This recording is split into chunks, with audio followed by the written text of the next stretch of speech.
Hey, hey, hey, it's the Queen. Everyday Shenanigans, live number 3, double live. Nice guy, bad sex. Topic number 2, he came home with a baby. Shut your mouth. Thank you for joining me. This is Everyday Shenanigans. This is a channel where there are various topics, breaking news, true crime, and other shenanigans that go on here in the U.S. and abroad. Thank you for joining me. Take a seat and enjoy the ride. Welcome, all new subs, old subs, unsubbed. Thank you. God is good. Amen. Let's get this party started. Come on in, everybody. Come on in. 14 viewing. Amen. Hello. Hello, Katie. How are you? Thank you for joining me, sweetheart. Double live. The link will be dropped. Feel free to give your commentary, but please be respectful in your commentary due to the fact that we are talking about sexual relations and infidelity. Amen. Hello, Beth. How are you? Hello, Rebecca. How are you, sweetheart? Thank you, sweetheart. Thanks for coming back, Terry. Amen. Thank you, sweetheart. I got 22 viewing. I'm going to go ahead and get started because I don't know how long this live is going to last. This is a double topic. Feel free to hit the link when I drop the link after I play the commentary and give you my own commentary on the said 2 subjects. The first subject is pertaining to bad sex. He's a nice guy, but the sex ain't good. Do you stay or do you go, ladies? What do you do? Shut your mouth. The doctors is the source. Thank you for joining me. I'm great, Marilyn. Thank you for asking. Thank you all so much for joining me. Thank you so much. I appreciate it. Contains mature subject matter. Viewer discretion is advised. Hey doctors, so I just started dating this new guy and the sex was terrible. What do we do? No, he just needs to pick up his prescription for the little group. But you don't get to find out. Yeah. That's a HIPAA violation. It's a HIPAA violation. I love it. Right, you're not out. You got to get a couple extra chances at that there. What a good question, and an open and honest one. And joining us in the audience to answer this one is psychotherapist and author of Chicken Soup for the Soul, Think, Act, and Be Happy, Dr. Mike Dow. It does get back to something I was talking about in the first segment, which is the amount of pressure sometimes that can go into sexual relations. Yeah. And you can really, really like someone, and then it's just, oh my gosh, especially that first time, if it's not great, people are starting to wonder, maybe we're not meant to be together. Yes. You're saying, from your own experiences, I'm sorry. what's right couldn't be out. Dr. Dow, what do you think, sir? Yeah, so our brains are like snowflakes, right? So there are sensation seekers, which I think Dr. Orden probably is, and there are sensation avoiders. So sensation seekers love dopamine. They love that brain upper. And if you're a sensation seeker on that first date, when that dopamine is flowing to the brain, you're going to be great in bed on the first time because you're going to love the adrenaline, you're going to love the dopamine, and you're going to be great that first or second time. But there are other people, they don't like that, right? They're going to actually be better the 4th time, the 5th time when they're more comfortable. So if this gentleman for this lady was not good the first time and they had a really great conversation, don't actually count him out. He may actually warm up in bed, right? So there is actually hope for this young lady. Warm up in bed. I agree. On both parts, the man and the woman, for whatever reason, that first encounter may not have been right for whatever reason, anxiousness or Well, 53% of people in one survey said they were worried about how their body looked on a first encounter. Chris, calm Almost down, 50% please were stop. worried about pleasing their partner. You know, interestingly, about 6 out of 10 relationships that started out with bad sex have moved forward. That was another study. So sometimes, like you said, it's sort of a warm-up. You have to know each other psychologically. You have to be in the right place. Yep. You know, might not be totally doomed, right? Yeah, and listen, as relationships go on, we learn It's a learning experience, right? And sometimes, of course there's that excitement. And in the brain, what happens, dopamine spikes and serotonin, that feel-good upper goes low early in a relationship. But then those two neurotransmitters actually change places in a relationship when a relationship goes on. So sometimes sex feels really good in a relationship in the beginning, but then you actually learn about your partner and you actually learn what really turns them on. What is that one place? Like, do they love to be kissed behind the ear? Is that like their special place? And you don't discover that till the 8th or 10th date or that 12th date. You're like, oh, that's that place that I can kiss them, right? And you're not going to discover that on the first date. So that's kind of cool, right? Well, and Dr. Dow, I'm sure can work the other way too, that the sex is wonderful, but you say, hey, you know what, I don't really communicate well with this person. Absolutely. We don't have anything in common, and that's right. But yet the sex is good, and right. It's the other way around. It's a chemistry, but no connection. Some of the best, and again, I'm speaking based on many years of conversations with friends. Sometimes the relationships, sometimes the relationships with the best sex are actually the worst relationships. Yes. And that's why I'm shocked to read the statistic that 3 in 10 Americans would call it off if the first time it wasn't good. Wow. Like, they're done. You could be giving up on your future spouse or the love of your life if one strike, that's a lot of pressure. Apparently, people will tolerate 4.5 bad sexual encounters before they'll break it So up. are they halfway through the 5th and they're halfway through and they're like, peace, I'm out. I'm out. But I do agree with you. The more you know someone and you come to respect them, I think it's a sign of a really great relationship that the sex only improves with time. That's a sign of improved communication, improved connection. So I don't know if you should count. 3 out of 10 seems really high. Even Count it when out. a sensation seeker like Drew is willing. thank you for that diagnosis. I've been waiting all these years. Every time Mike comes on, he diagnoses you with something. Mike, I'm getting confused here. Dr. Dow, always appreciate it. All right, everybody, that's a brief clip from the doctors. I'm going to go ahead and weigh in on that said commentary that they brought. There are so many different facets of great person, great personality, bad sex. It can start off as just a fling, a hookup. So you say to yourself, what? Nice guy, handsome, great qualities, but the sex was horrible.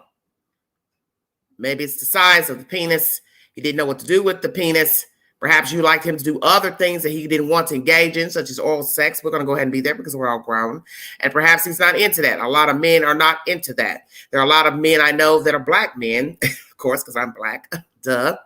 They're not into oral sex. A lot of black men don't care for oral sex. But then there's some that do. So I shouldn't even say a lot. I'm just going to say some because I don't know the statistics. Because naturally, there's tons of us on the earth, so I can't give a statistic verbatim. But it depends on how you start. If it's just people just hooking up, okay, you meet the guy, great personality, conversation, you hook up, sex is not great. Do you go back in? 2, you've been dating the guy a week, 2, 3, a month, 6 months, whatever your timeline is. Great guy, great personality, great conversation, but then here we go. Lie down, it's boring. You're not satisfied. You know, a lot of things can come with being dissatisfied, and I don't really want to go into other topics such as body odor and all that because I'm not on that subject this evening. But anyway, let's just say, whether it's a fling or not, or somebody that you're dating you like, and the sex is horrible, what do? Do you tell the person? Most people don't tell. Guys are more free to say, hey, I don't like this. Hey, move your hips here. Hey, bend here. Do this. Put your mouth here. Lick me there. Men are more overt with what they like and prefer from a woman. We women, some of us, let's say, maybe don't want to hurt a person's feelings to say, hey, I prefer you touch me like this, kiss me like this, rub me here. A man, he has no problems telling you, put your mouth here, rub me here, grab this. Keep it real. I think even the shyest of a man, he comes to full fruition, naked. Do this, touch this, move this. You understand what I'm saying? But we as women, some of us, we will not tell a man we are dissatisfied.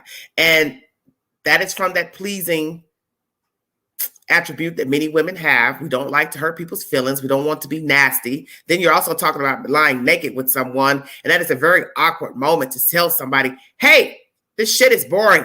I'm bored. You better do something or I'm going to fall asleep, or one, put my clothes on and ask you to leave, or I'm going to leave.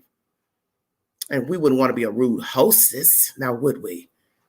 Or just leave, because we don't know if perhaps it may turn in a different direction, negatively, if you get my drift. But imagine he is a nice guy. He works, he has a good job, 401. He doesn't have a lot of drama. He doesn't have a lot of baggage. He talks nice. He's decent. Perhaps he's a gifter. He brings nice, sweet things to you, but you finally decide to have sex with him and you are utterly turned off. And it could be an array of reasons because everyone is different in the sheets, what they prefer and don't prefer. But that is my question this evening. This is a 2-part live. Ladies, do you stay with the guy after talking to him, dating him, with however your setup is? Do you stay on to continue a relationship with a man who you do not desire him sexually? The sex is not the bomb. It is not great. Now, there are women who prefer men with larger sized penises. That is one reason why a lot of relationships possibly don't work out, because the woman is dissatisfied with the penis. And some people like to say it's the move of the boat in the ocean and all that. Hell no, it ain't. I'm going to keep it real with you. If you don't have much to work with, there's no such thing as moving with the ocean, and there ain't no movement because it ain't nothing to move with. I said that because I'm being honest and frank during this live. And do not get offended. Any man that does not have a large size penis or average size penis. We have to use common sense. There are people who have been born to men who had small penises. He was able to penetrate the woman, but you have to ask yourself, how enjoyable was it? Because if it's not a sensation of feeling something, then it's like, well, what the hell is this? But we do know that small men have made children. And I can say some I did wonder, how did you even make a baby? Now, that's not nice, but I'm saying that because I'm just keeping it real with you. We're all friends here. Okay? Now, the man could be too big. I've heard of that. Oh, girl, he's too big. It's uncomfortable. And that would make a lot of sense as well. Perhaps the way you're shaped is not compatible with the size of the man's penis, so it will be uncomfortable every time he penetrates you. So then, therefore, how much enjoyment can you get if he's too big? And there are some men who are very well endowed and who wants something touching their rib cage. Okay? It's nothing like a nice size boyfriend. Let's call him a boyfriend. But we don't want the boyfriend so large to where we are needing to go to the emergency room because we can't breathe. Do you understand what I'm saying? But there are some women who will take it. And a lot of men, they're into that, take it, take it, take it. Well, you know what? I'm not trying to die tonight from taking it. Just saying. Keeping it 100 with you all. Just trying to be as honest as I can without being disrespectful. And if this commentary is a little bit too overt for you, feel free to remove yourself from the chat. Amen. Now, do you stay or do you go? He doesn't touch you the way you want to be touched. He doesn't kiss you. Some men don't like kissing. Let's go there. There are some men who don't desire kissing. So my thing is, well, how much fun could this be? You don't want to kiss, but you want to have sex. You want to have different sex, different ways, but you don't want to kiss me. Then that makes a woman feel like she's possibly a prostitute.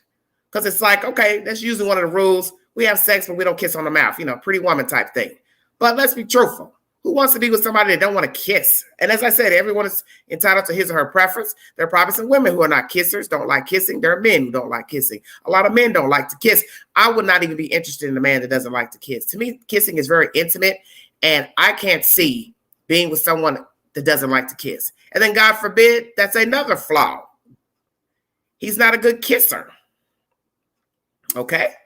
So then it's like, well, damn, but I'm a kisser.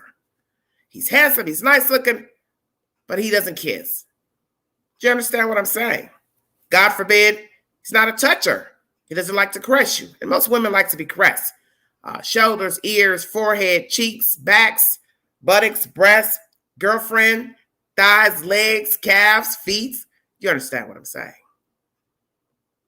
You have some men that just like to get down to the get down. But then when they get down to the get down, it ain't nothing. Shut up, Queen. Now what? The doctors was my first commentary. Do you stay, ladies, or do you go? Do you hold on? You heard them talking about trying it for 4 or 5 more times. Well, how many times do we need to have sex if it was bad the first time? So you go back round 2, because once again, he's a nice guy. But then you still are dissatisfied. I don't like it. But he's nice, he's sweet. So as I said, do you tell him, hey, you're a great guy, but I'm really not into you that way sexually? I don't think the average woman could tell a guy that. A very blunt woman would tell a man that. And although the Queen can be opinionated in her commentary, I just could not bring myself to tell a man that I was sexually turned off. I don't think I could tell him that. The only way I could tell him that is if I had a argument or something, perhaps he said something out of the way or derogatory, then I could say the sex is horrible. And that's something a guy would say, a low blow. But you understand what I'm saying? I just couldn't see myself saying that to someone. But as you heard in this commentary, they mentioned going back 4 or 5 times. And I think some of us as women, and probably some men too, have been with people more than once, and the sex really wasn't our taste. We didn't really get into it. Maybe we tried doing things, different things to try to spice it up, but it was never what we had. It wasn't what we wanted. You anticipated more. Maybe you wanted more passion, as I said, more touching, different varieties of ways of doing it, but you still became dissatisfied after several times. Very interesting. Then they mentioned about 3 out of 10 people cut it off the top first time when it's bad. And they thought that was a high number. I thought 3 out of 10, you thought that was a high number? Interesting. I don't know if I agree with that, but anyway, that was their opinion, some of their opinions. Missing your soulmate because the sex is bad. Well, let's talk about that for a second. Would he really be my soulmate if I like him, he likes me, we get along, he's handsome, he's nice, he works, he has all the attributes, qualities that I desire, but the sex is not to my liking? How would it be that he could be my soulmate? Because in the end, he has to be complete and content with I, and I would have to be content with him. So therefore, when you take everything off the table that's great about the guy and the sex is not good, how could that be fair to him for me to continuously be in a relationship with him or try to move forward in a relationship when I'm not content sexually with the man? I don't think that would work. And I don't think anyone would want someone to be with them if they did not enjoy the sex. And we understand that sex is supposed to be, not the main reason you are with somebody, because it can be the opposite topic. The sex is great, but the guy or female is a bum. They ain't got nothing going on. They don't know how to talk. They don't know how to touch you. They're cold. They get up, put their pants, shirt on, dress on, walk out the room. Bye, see you later. And you're looking like, well, hell, you should have left some money if you feel like that. Do you understand what I'm saying? You can have the greatest sex, as they said in this commentary as well, but there's nothing there. There's no talking. There's no conversation. There's no passion, compassion. There's no looking in the eye, gazing. It's just straight, raw sex. That's it. And even though it's good, could be great, fantastic, fireworks, but there's nothing. And that, to me, is the worst, especially if you are interested in the person and the sex is out of this world. They do what you like, you do what they like, but it's cold and stark thereafter. There's no caressing after sex, love. We know it ain't love, it's just sex. There's no touching, no caressing, no kissing, no hair rubbing, no nothing, no snuggling, no nothing. Just they turn over, you turn over, or you get up, put your clothes on, and you leave. God forbid, smoke a cigarette. Shut up, Queen. But in the end, everyone is entitled to be satisfied. And sometimes you meet people, whether you are half interested, wholly interested, trying to get to know them. There will be a time when you meet a great guy and the sex will not be to your liking. And it will be up to you to decide if you want to forego talking to him further. Because in the end, the sex will matter. It will matter. Because what you don't want to do is mislead a person into thinking that you're fully into him, and then your eyes start to roam, and then you're looking for sex with somebody else. You with a great guy, he offers you everything except for great sex. Then there's going to be a major problem. Thank you all for joining me. This is Everyday Shenanigans.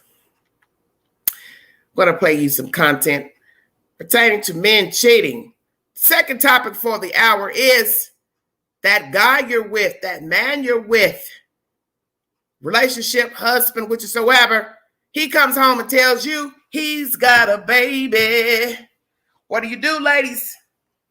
Once again, do you stay or do you go? You love him so much, you've invested time in him, but now he's gotten somebody pregnant. It's a baby. And when I wrote the title, I didn't mean literally he's going to bring the baby to the house. Come on now. Most black women, we're not going for that. We already ain't about to tolerate the cheating, but we is not about to bring your baby up in the house. Shut up. But seriously. Oh, Lord. If you're all going to ask all these questions, please stop. Come on, guys.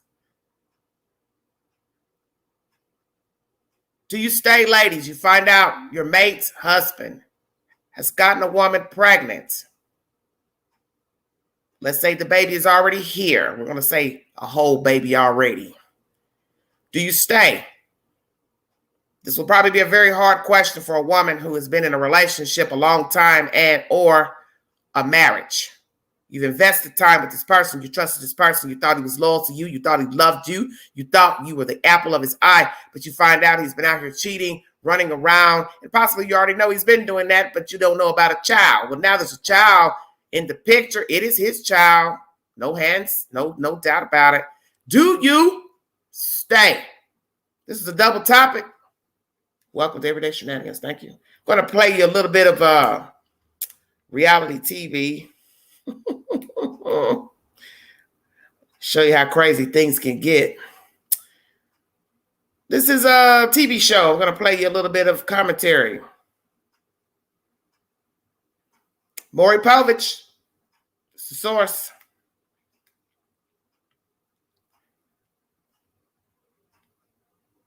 DNA will prove I had a secret baby with your husband. 11 minutes long. Thank you for tuning in. Now, because Shalonda has lost 150 pounds. But, you might remember, or I guess you will remember, her past appearances because Shalonda has tested 17 men in hopes of finding the fathers of her daughter Kayla and her son Terrell Jr. Now, everybody, welcome Terrell next to me, her husband. Because Terrell is here today because he has a secret he wants to reveal to Shalonda. So before we hear the secret, take a look at Shalonda and Terrell's history on our show. For 4 years, we helped Shalonda try to find her daughter's father. 17 different men were proven not to be the dad. Every time Shalonda appeared, she had hope. Who are not. I look back to see the faces of the men that I brought to the show. She heard 17 different results. At times, it was shocking. Not. Oh my God! We were always there to help Shalonda. Even though I have my husband's support, I also need Maury's support. 1 year later, Shalonda and Tyrell returned with a new child, Tyrell Jr. And once again, they needed a DNA test. Does he have any reason to doubt you?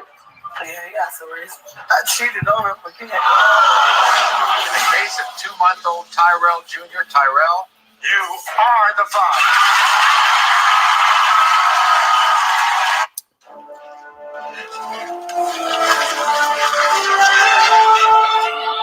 Sorry about that. So, it's been a long journey. But let me ask you about, because I haven't seen you in a while. How have the last few years been going? It's been good, Maury. We got a good life. My wife, she's went through a transition of, losing the weight and all. Amazing transition. I mean, 150 pounds. But you're back. It's not good.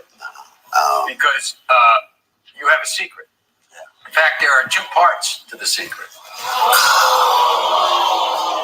What's the first part? Well, I had an affair. It's been going on for a couple of years. And what's the second part of the secret?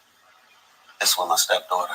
Oh, Lord, I wasn't expecting that. Sorry. Oh, Lord, have mercy. Sorry about that, you guys. I should have pre-listened. You've been having an affair with her daughter? Yes. Woo! I don't even know how it happened, Maury. It's something that's Pray for me. I feel horrible about it. That's bad. I mean, That's what's worse than bad, Maury. Her Damn. daughter, that's worse. But there's another part to it. Thank you for joining me. Son.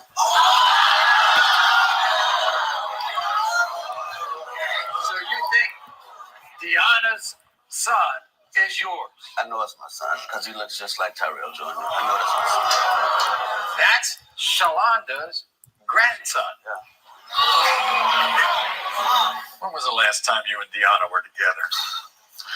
About a month ago.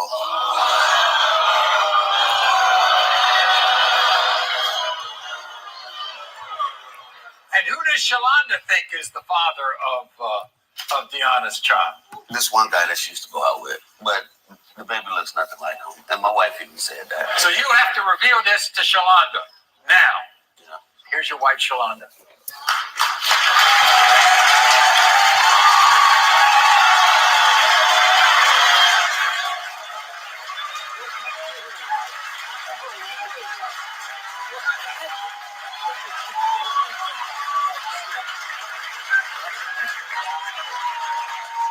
Shalonda, you're proud of yourself. So how do you feel about it? Pretty good? I love my husband. I know, he forgave me for everything that I've done. Through the journeys. Before I proceed with this information, if you need verification for the information, this is the Maury Povich Show. This video is on my community page. All sources I bring to you, I bring to the community page and said information. For those coming into the chat, 58 viewing, thanks for joining me. This man has been cheating on his wife, and he's been cheating on his wife with his stepdaughter, who has had a child, a boy child, and he believes the child is his son, which is one of my topics. What do you do when your man brings home a baby? Maybe not literally in the home, but you find out that he has a child. That is my second topic for the evening.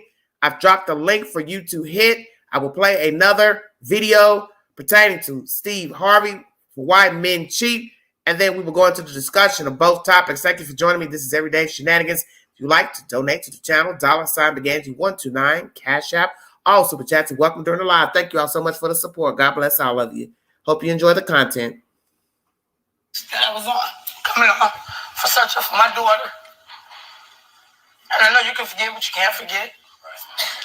But you know he has a secret to tell you. I hope it's nothing to just destroy our marriage. Terrell, you wanted to do this, so tell her.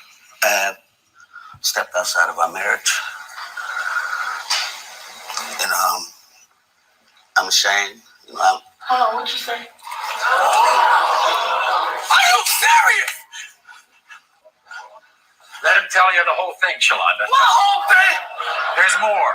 Tell her who it's been with. Lord have mercy. Diana, baby. Shalonda? Huh? Oh, Lord. What? It's been with Diana. My daughter?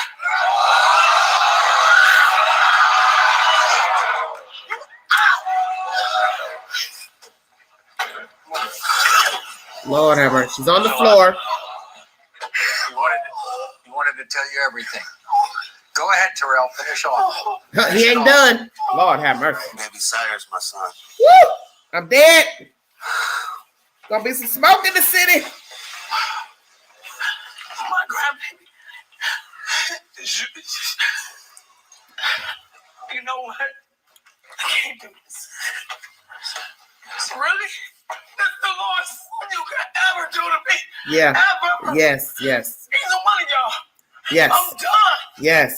I'm done. Say I that. don't deserve it. I'm done. Yes. I know I did what I did, but I would never. My family. Sorry. You serious? Sorry about what? You is. You're right. You are sorry. I don't want to be about him. We did a DNA test. The daughter is backstage. For this, are you serious? My grandbaby. Somebody got home and be with. Shonda. That's why your ass been so tight with her now. Oh no. Deanna's here, okay? And we might as well get it all out, all right? Okay? And then you can decide what you want to do. All right, I'm so sorry, son. Stop talking to me. We've given them DNA tests. We're Oh, gonna find the out baby's results pretty. shortly, but Lord first, have mercy. Shalonda, here's your daughter, Deanna.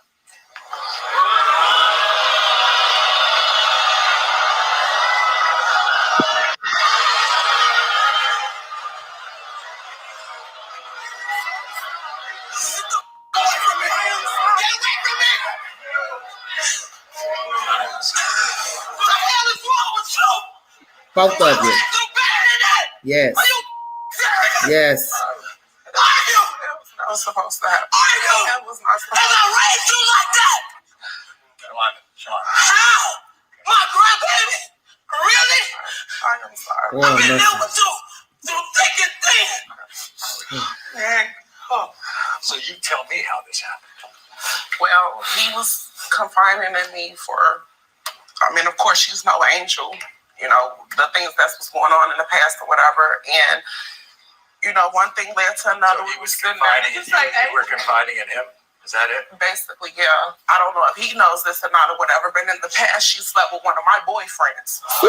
Wait a minute. Okay, I need a rest. So, I mean, one thing. That's your stepdad. I need. Did you just have someone with your boyfriend? I can't. No, I did. we've buried that. Woo! That we're not even gonna bring It that never up. happened. Revenge sex. No, Lord because Jesus, you were please help run me. away doing what you want to do, and I tried to And protect you you slept from with the my streets. boyfriend still. Are you serious? All right. Do you Y'all both is trapped. think that Terrell is the father of Sire?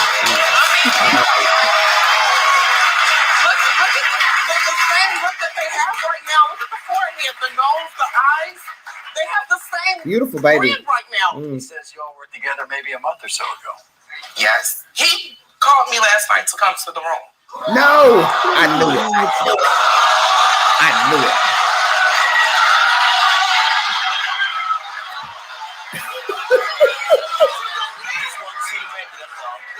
I just want to see the baby. You told me you were trying to go to the store. Are you serious? They in New York, Connecticut, wherever they at. Good God. Okay. Oh, I'm dead.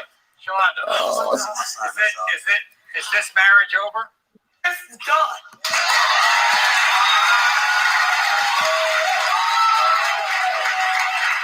You don't want to be with them. I don't want a relationship with her or anything like With that. that there? My daughter?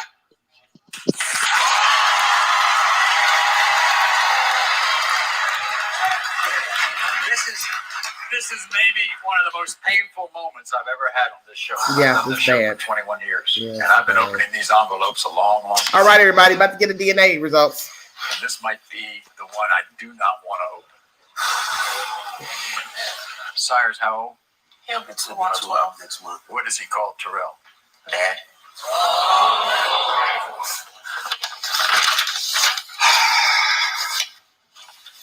In the case of 23-month-old Sire, Terrell, you are not. Oh, he's not the father. Wow.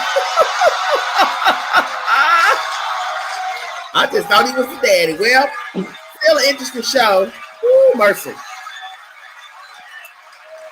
Wow. Guess I have to pick another topic for this. I should have played this all the way through. I apologize.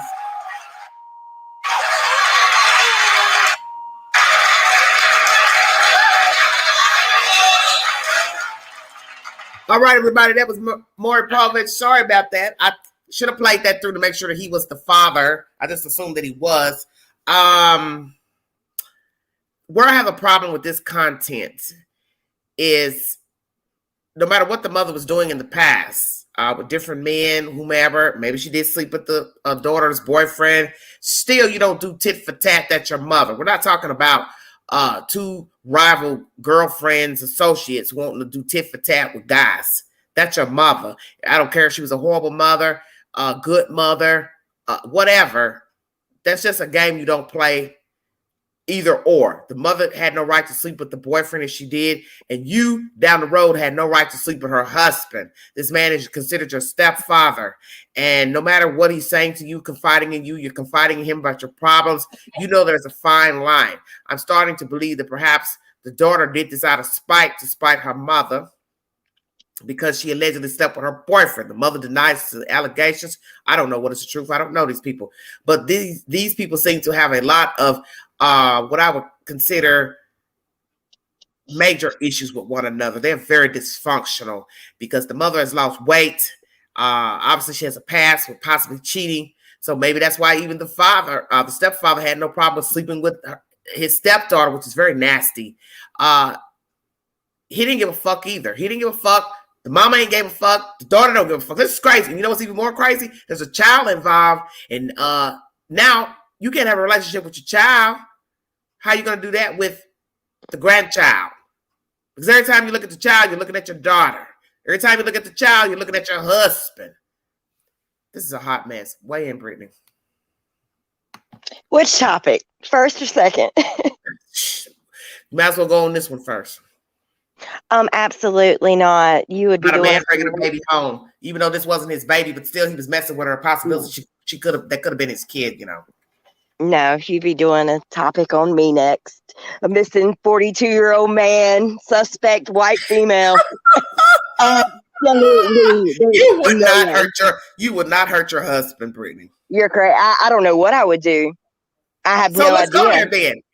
He comes home and don't. tells you there's something I have to tell you, Brittany. I love you, Brittany, but I've been sleeping around and I have a son. Daughter. Nope.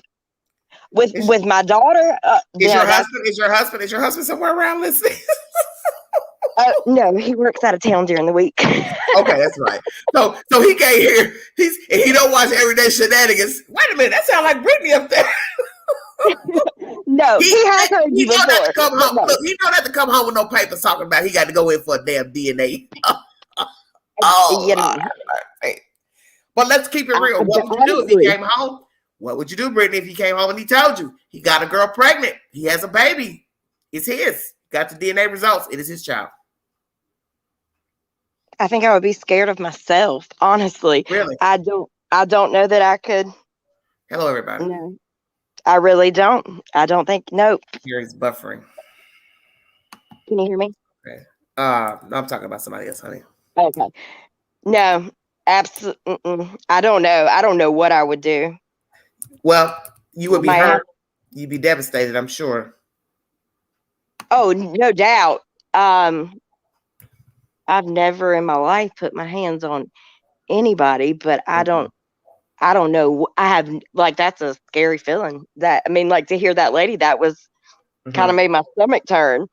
Yeah, because no matter what her past is, all of you all know her past. So you dealing with her is your choice. Let's say she did sleep with her daughter's boyfriend, side piece, whatever he was. That's a choice for you to deal with your mother still. Same thing with the husband. If she was cheating during the relationship as your wife, that's your choice to continue to deal with her. Because we don't know these people, so I don't know what's the truth or not. Everything's a choice. So this is why I always tell people, you know, when you see that you're dealing with fraudulent people, and it's not to say that we can't make a mistake, but it's your choice if you want to deal with the mistake and go back in. Because once you deal with somebody who's cheated on you, they have the propensity to do it again. And there are people who have cheated They did not go back out and cheat again, but you're always wondering when they're out of sight what they're doing. And that is a terrible way to live, is wondering what your spouse, your lover, mate is doing. Yep. No, that's no way. I mean, and then the child is punished, and no. Look at Sammy talking about violence. Get these hands. Lord, you trying to go to jail, Sammy. I don't really see how it would go down any different. Well, and I'm just being honest. I mean, like, I'm just being honest as I can be. Okay. I don't know how. Hey, I'm just listening. I'm just look. It I'm would just go down any different. But that's a He terrible might be in this betrayal. pond behind my house. You know, it's a terrible betrayal to be cheated on. But then once a person makes a baby, that's a whole other scenario, and that's a whole life that you can't remove. Whether he deals with the child, accepts the child exists. And to me, that's proof that other woman would always be in your life. I beg your pardon? And the mother would always be in its life. I mean, there's no getting. Well, like I said, whether he deals with the woman or not, deals with the child or not, that's going to be his choice. The point is, I now know. Once you bring me that piece of paper with the 99.99, it doesn't matter if you deal with her or not, you see her or not, you deal with the child or not. The child exists. You wouldn't even need to bring. You said you wouldn't even need to bring me the paper if there was a chance, and we've already had this conversation that you thought that there was a chance. Nope, I don't even know. That's all I'd ever need to know. Okay. Never. Well, my thing is, some people need proof. You understand? No, I wouldn't. Yeah, you do want proof because you don't want to be. Listen, the man's already been cheating on you. Do you want your husband taking care of a damn child that is not his, like the situation where you just found out the baby ain't his? He just out there saying how the baby look. Now we found out the baby is not his. No, he wouldn't be my husband anymore, so I wouldn't worry about it. I mean, I would. Yeah, I do. Yes, and I think eventually I would want to know. But at the end of the day, being that we've had this conversation, kind of like how that went down, you just told all this, and it ended up not being your baby. So, well, that's why he should have got the test first before saying anything. I don't know. I don't know. I don't know if he should have said anything or not. But it's embarrassing. No. It's all embarrassing either way because you're on a damn public platform and you're now admitting to your own wife you've been cheating with her child. And if you told me on a public platform now, that's a whole different ball game too. No. Okay, why is it different because it's on a public platform? In front of the whole world, like that's so degrading. And how did I ever mean anything to you for you to? I mean, no. You mean take you to a show and don't tell you why? Yeah. And so you prefer that he tell you behind closed doors? Well, I prefer never to hear that, but yes, if it's to be said, okay, yes. Well, let's go there. Let's go there then. Sure. Would you prefer? Listen, seriously, would you prefer he didn't tell you nothing, Brittany? Oh no! If there's something to be said, I want to know. Okay. Even if you still at this point don't know that it's your child, if there's a chance, you need to say it because that's really all I feel like I would need to know. Okay. Because I really cheating is very wrong, and I know it happens every day. Yes. And I know that people forgive each other, and I understand that as well. But it really only takes one time to something as simple as this happening to ruin. Well, that's all it takes if you don't use protection. Everybody knows that. This is what I hate about men who don't want to own the fact that they had sex with someone. You can't say I only slept with her once. Most children were born from a one-time sexual act. That's all it takes is one time. It don't take 5-6 times to get pregnant. Right. That only happens to somebody who having problems getting pregnant. But most women who are fertile, you had sex with her, you didn't use protection, she didn't use protection, voila, 9 months later, there's a kid.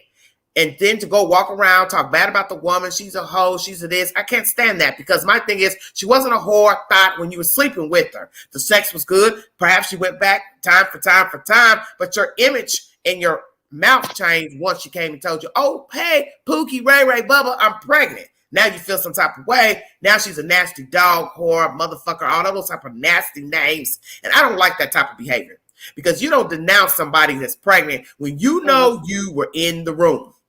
And that's how I look at it. And many men have done that. Once they found out the woman was pregnant, girl was pregnant, then they want to talk about her like a dog and act like they were never with her. And that is so crass because you're talking about a human life that did not have to be here. Not to wear a condom with the very first time or how many ever times Yeah, no. What Like about how the condom? I said, and if they chose not to wear a condom that when they met them this first time, if it was just once, like how could you say those things when that's a choice that you made with somebody But they that's do it all done the time. When you watch these TV shows, such as this, what I just played you, a lot of these men come on talking nasty about the female. But my thing is, she was not nasty up until she told you she was pregnant. So my thing is, if you have been sleeping with her up until 2 weeks ago, and then she says, "Hey, we're gonna go fly out to Maury Povich. I got to tell you something." He about 9 times out of 10 knows what it is. Why she's got to be a whore, bitch, all that when she was okay so long as she didn't tell you she was pregnant. That is the most disgusting, vile behavior. When you know you've been sleeping with a person, then they come to you and tell you they're pregnant. Now they're all these dirty, nasty names. That's just wrong. Yeah, they're not convenient anymore. Now And they're a I straighten out any man that has that type of perception of a woman. I'll let you know. I'm not with that. Don't ever say, "Oh, well, you ain't like that. You don't know how I am." The point is, I'm a human being, and that's just wrong to act like, "Oh, you sleep with somebody, then now, oh, she's pregnant. She ain't nothing. She's a dog. She's this, woo, woo, woo." You know, I don't like that. So let me ask you something. Do you think she stayed with him? Well, from listening to their track record, the mama done slept with the boyfriend of the This daughter. was 2 years ago, this content that was uploaded, and I don't know if that was how old it is, but 2 years ago it was uploaded. So go ahead, finish. I'm sorry. Listening to all the shenanigans they had going on, I would not be surprised. Okay. Let me read you some of the comments.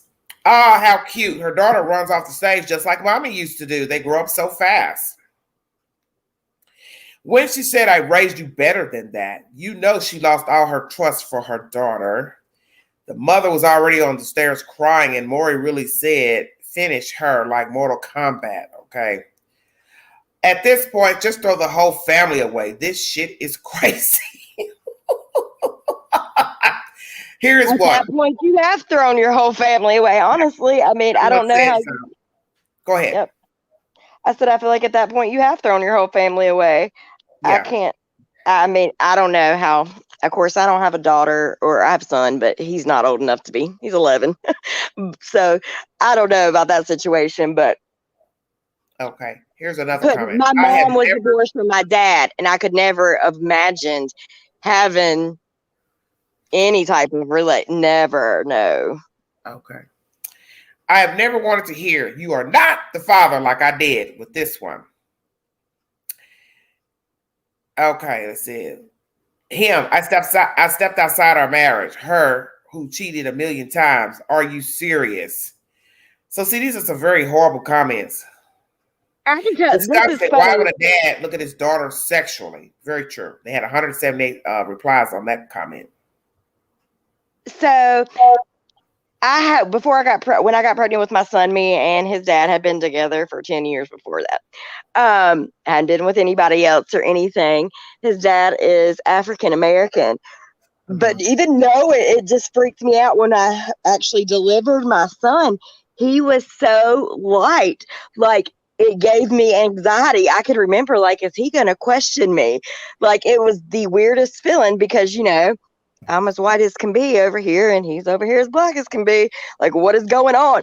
And I was slow down, Brittany. You got your baby came. So what are you saying? The child's color was a bit on a yellowish tint, brown? No, he was more. He looked like a little white boy.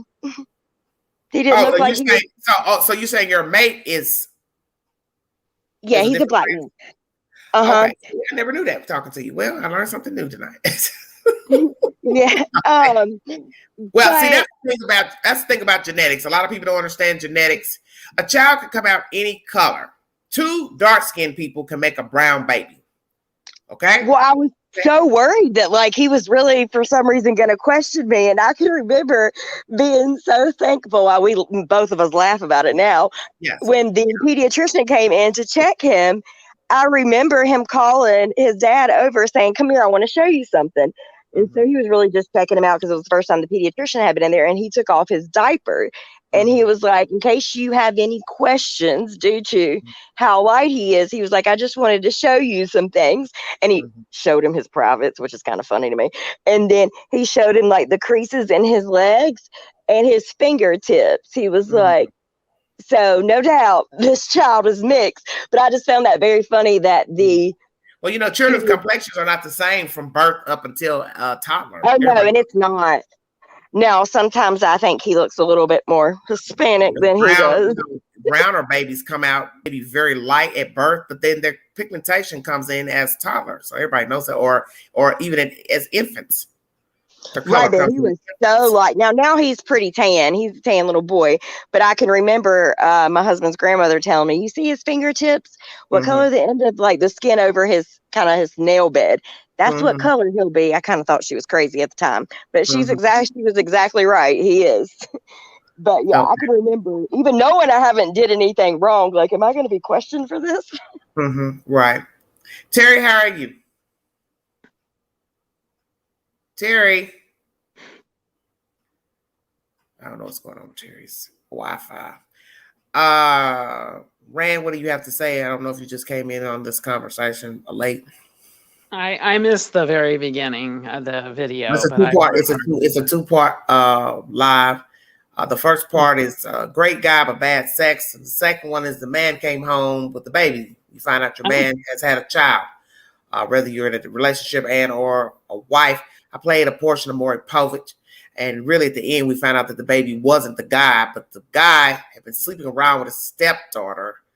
And the mother's had a tumultuous past with sleeping around. He's had a past, I guess, of sleeping around. The daughter alleges that the mother had slept with her boyfriend at one time. So I don't know if this was a tit for tat with the daughter, but the child ended up not being the stepfather's.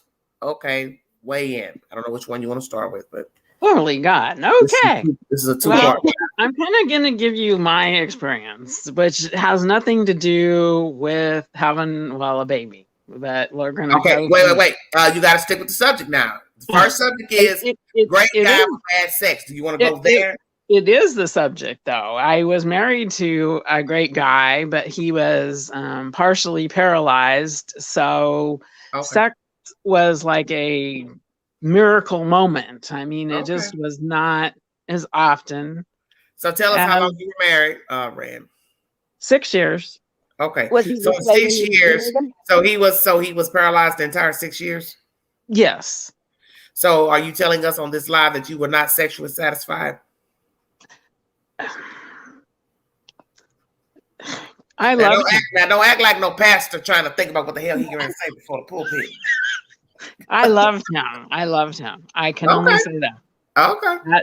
It didn't matter that, when he was at work, I could take care of my own business if I had to. Okay, you ain't got to tell all that, Clarice. Well, damn. I gotta be honest. Woo! They press the live button. They just say, "Well, I'm gonna pull off my swim trunks." But baby, were you satisfied with that? Like you never wanted to step out of the relationship because. No, that was my second part. No, I really loved him and I would have stayed, even though that part wasn't great. And, but we could have, I don't know. It was. Okay, well, let me ask you this. Did the marriage dissipate because of the sex or there were other reasons? There were, that's kind of a convoluted question here. And I'm going to really put my private business out here, but I will. You don't have to. I'm just asking a question. I know that. Did the relationship dissipate because of the sex or other and that reason? I'd have to say sex and that reason. Okay. Or another reason. And I will go here.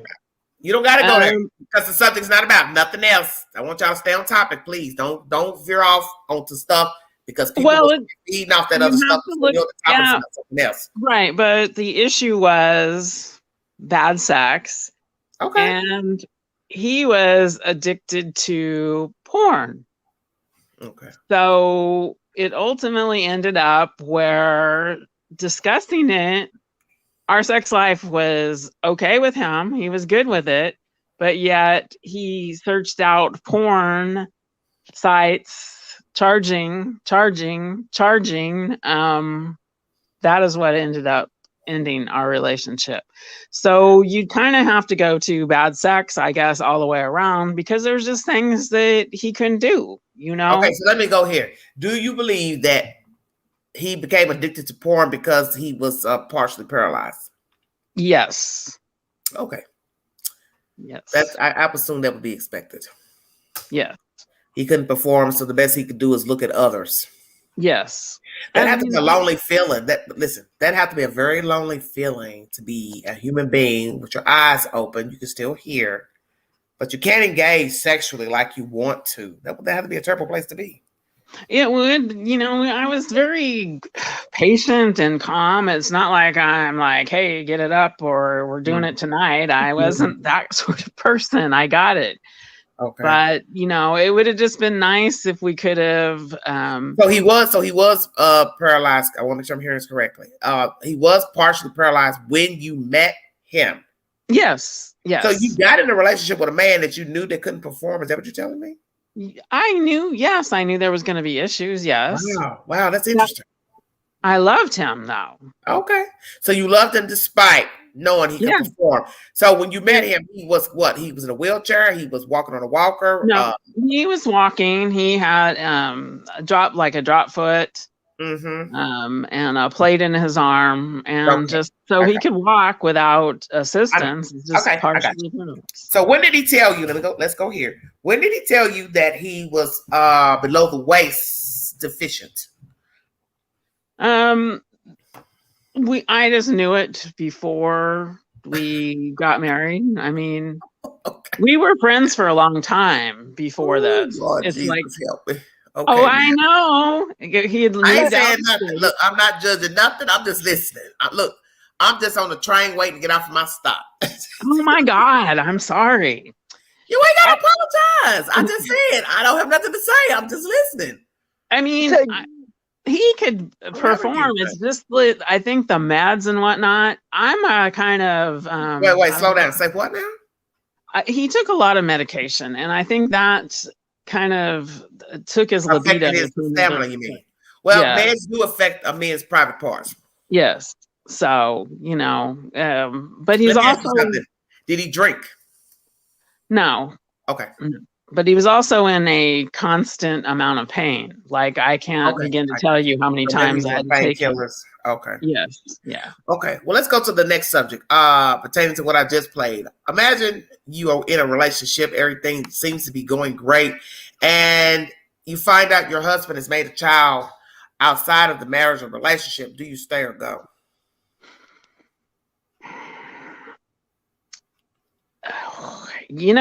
I'm going to use the freaking internet porn thing here because stop jumping off my subject, please. Don't do that. I would have to say no. Okay. I would not stay unless you would not stay because why? My situation, I stayed and it just got worse. I don't think that can get better. Well, let's separate. Listen. Separate that. You're in a relationship that's whole, complete to your knowledge, Rand. Yes. You find out the man has a child. He comes home and says, I have a whole baby. It has been proven to be his baby. Do you stay or do you go? And what does he want to do? Does he want to stay or does he want to go? I can't do this. Man, y'all mess up my lives with this. Come on now. That's not what I'm asking you. This is not about him. But it is. I'm asking you. But what if he wants to go? What if he's like, I made this baby? Oh, God. Rand, please. Okay. All right. I'm sorry. You got to stay on topic. The subject is, will Rand stay or go? I would have to know him. Just say you don't know. Just say, I don't have an answer. That would be so much easier. You just say, okay. I don't have an answer. God almighty. I'm sorry. Look, Cindy says, who cares about it? That's what I'm saying. Go, Cindy. Terry, are you with us? Terry's still buffering. Jesus. Okay. Mina says, not half on a baby. Ain't that the truth? Lord have mercy. Ooh. I don't even know where to go from here. Y'all make stuff so difficult. Well, I will say something about the people that follow me. They don't like yes or no answers. You can't even ask somebody a yes or no answer. Well, no, let me tell you about Bob and Sue and Joe. And it's like, it's a difficult thing because it depends on kind of where you're. No, it's not difficult. All you have to do is say, I can't give you an answer. That's all you have to say is I can't answer that. That's all you have to say. But you want an answer, though. Okay, but I would prefer, instead of you ducking around and jumping off and going over to 15th Street, just say, I can't answer that question. Okay. You know, I don't need you to fly to France. I got flowers. You. I got it. Okay, you can't answer. So in that department, if the husband is found, made a baby, Rand can't decide if she's going to stay or go. Nope. What if he wants to stay? Would you allow Brittany's him? going to be on the ID channel. That's what she's basically talking about. Yes, ma'am. And I ain't gonna lie. Hey, everybody! She was on Everyday Shenanigans, and she went from there to the Oxygen Network. You can really, my permission to release all my footage.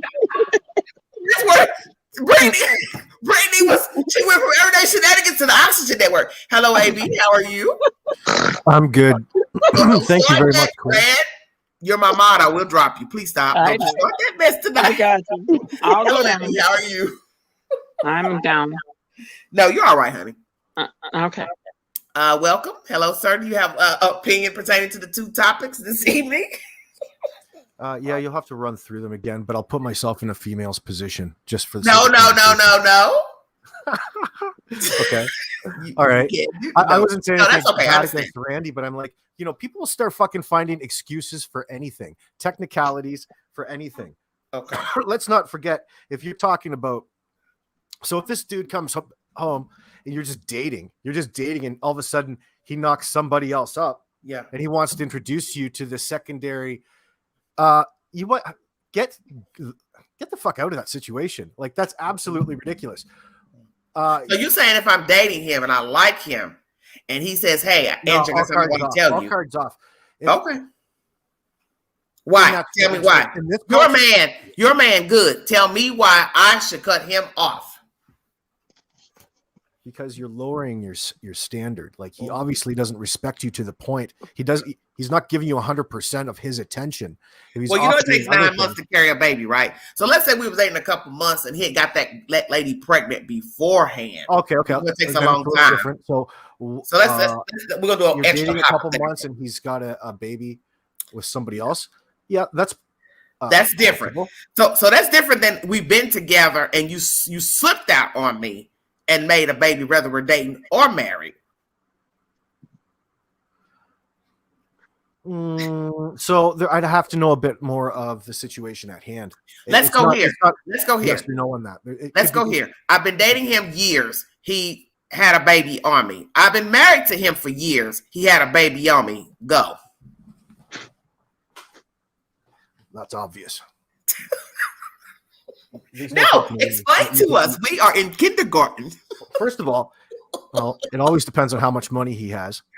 Oh, interesting, because I didn't want to bring that into fruition, but I thought about that. That was one of my other topics I wanted to bring. Do you stay because of the money? Your life is comfortable because one of my... This is the thing, because we're looking at it through one perspective. Number one, it depends who it is.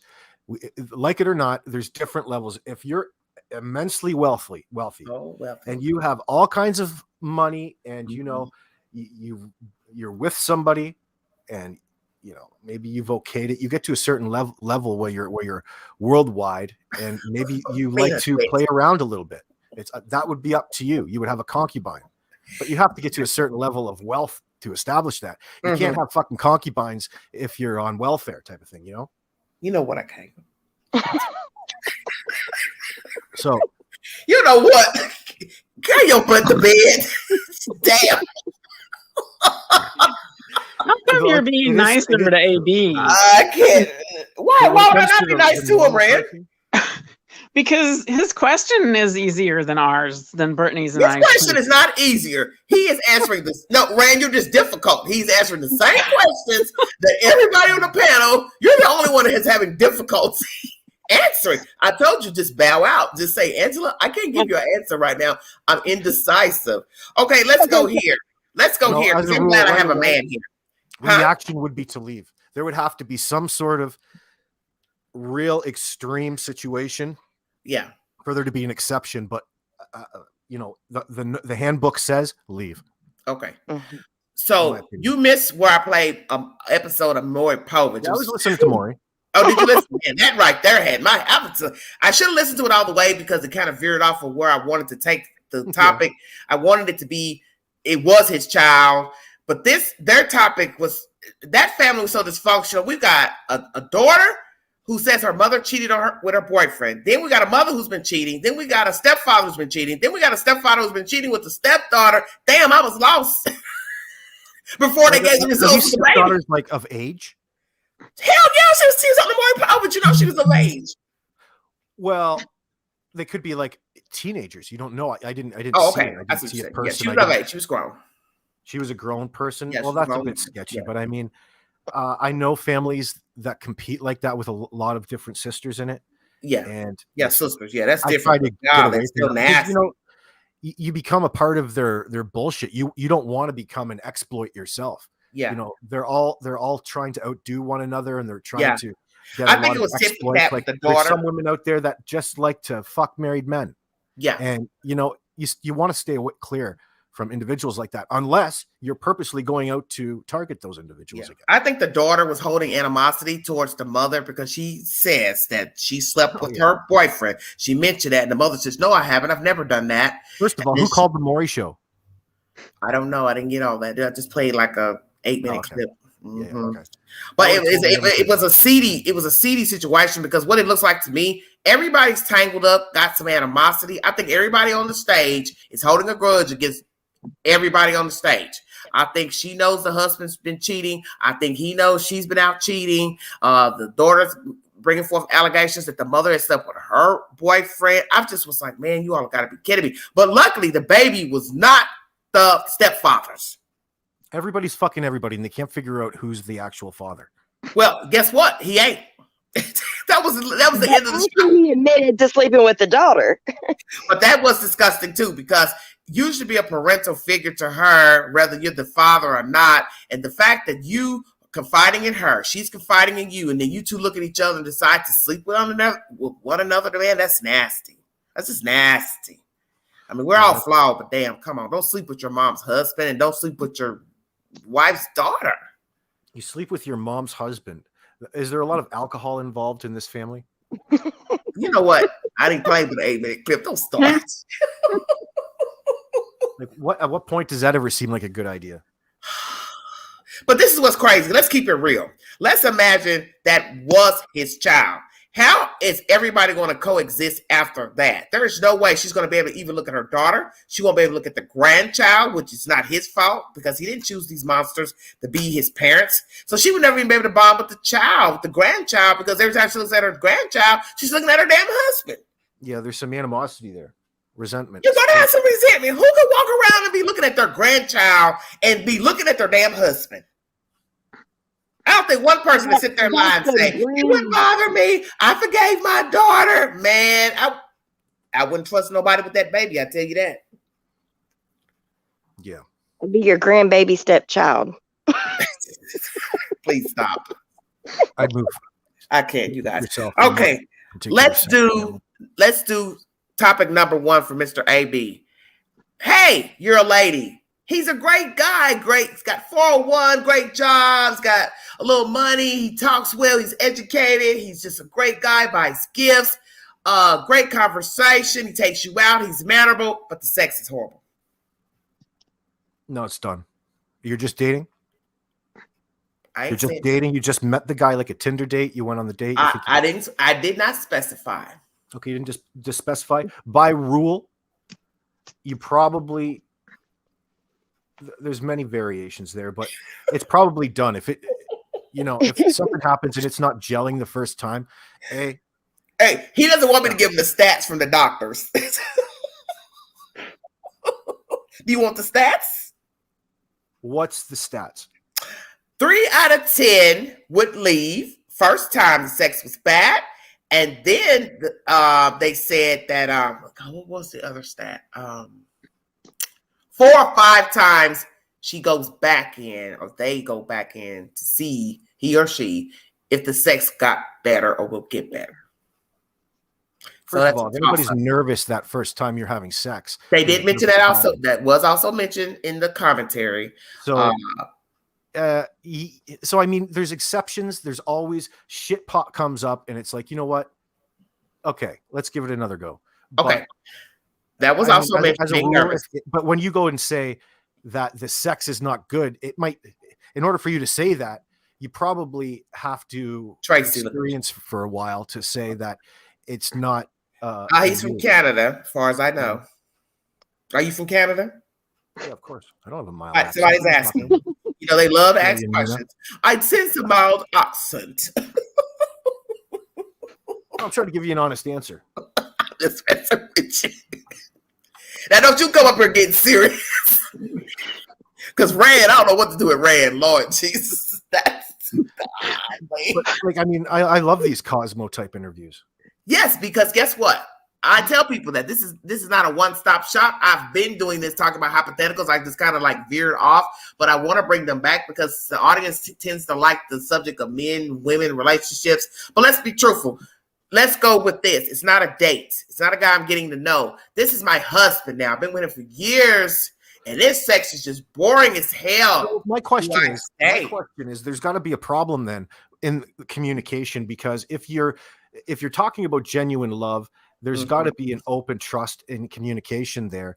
And obviously there's something wrong with either one of the parties or something that they're withholding from the other party.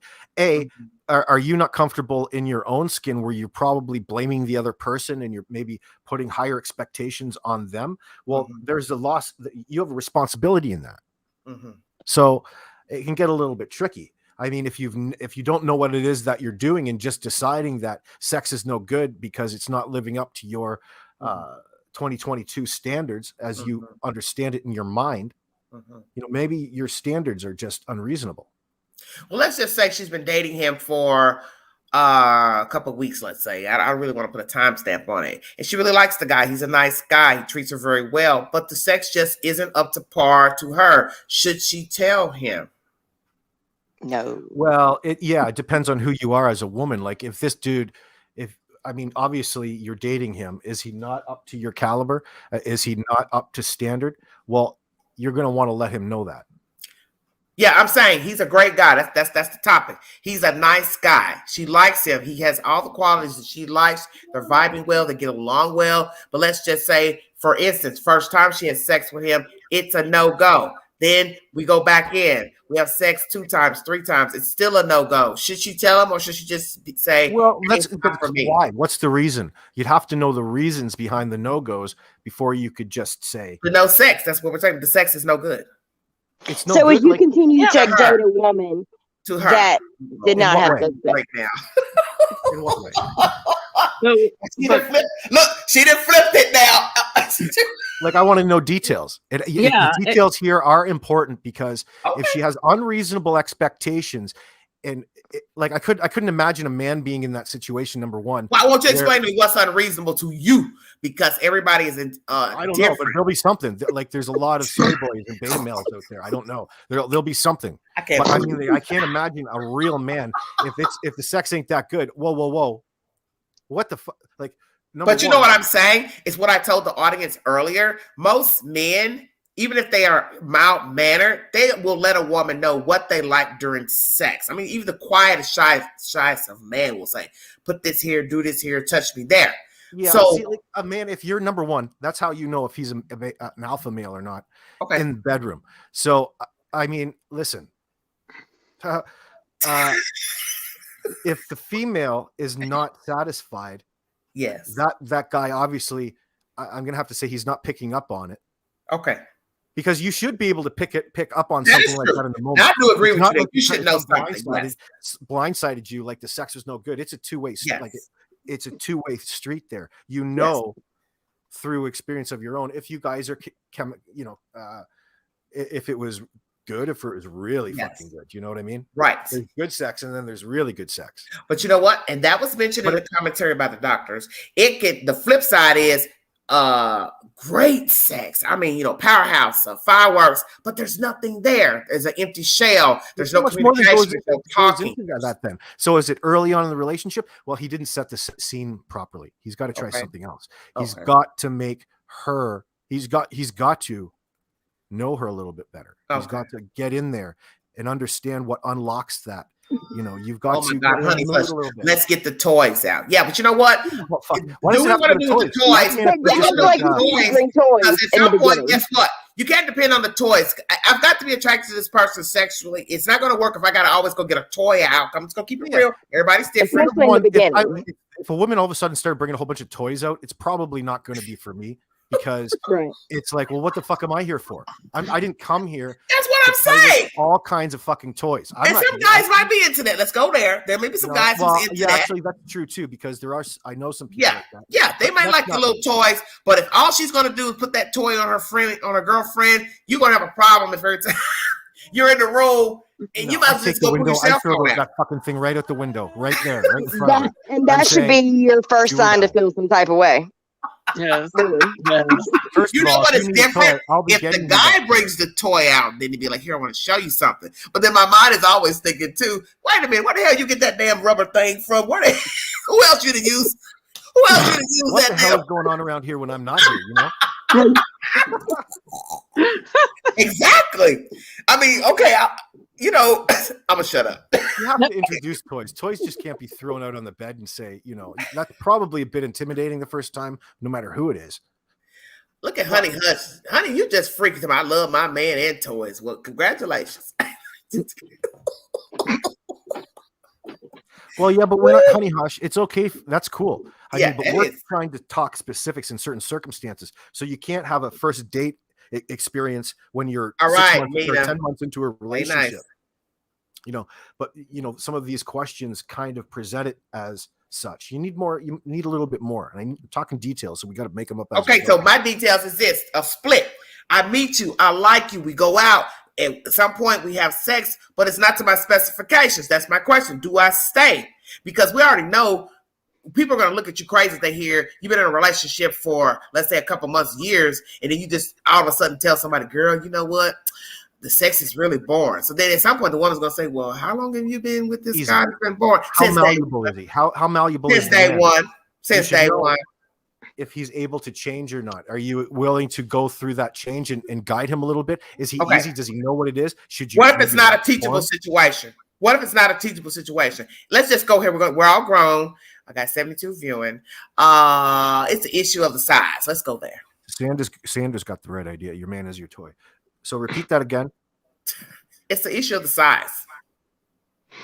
So I can't teach you nothing. You don't have anything that we can work with. How about that? Well, then it's probably your fault for taking that date into the third. You have to get the fuck out of there. You can't keep leading him on like that. You knew that in the beginning. And that is what I said earlier, is that it would be cruel to anyone to be dissatisfied sexually and you keep seeing them because they're thinking possibly you like it when you don't. Yeah, some people are easier people to communicate with, Sicilian mean. That's true. I mean, and some people you just don't have that chemistry and you can't feed off one another. A lot of it's timing. A lot of it is your environment. A lot of it is... Melissa said she will never marry him. Kimberly says, is it too big or too small? Okay, I addressed that. It could be an issue of he is too big, and that will be uncomfortable for a woman because how can you enjoy it if it's too big? It's uncomfortable. True. Flip side, it's too small. There's no penetration. There's no feeling. Like I said, it's a great guy, but it's not enough. I don't want no short dick man. If I was a chick, I wouldn't want no short dick man either. I would be having to do something. Oh my Lord, I'm dead. You know, you have to. You have something to work with. I mean, I said that earlier. For some of the guys. Yes. Yes, because a lot of people like to talk that old emotion bullshit. I said there ain't no motion if it ain't nothing there. Nope. Even though children have been born from men with small penises, we know this. I mean, like everybody needs love, even short dick men. You know what I mean? And that's true.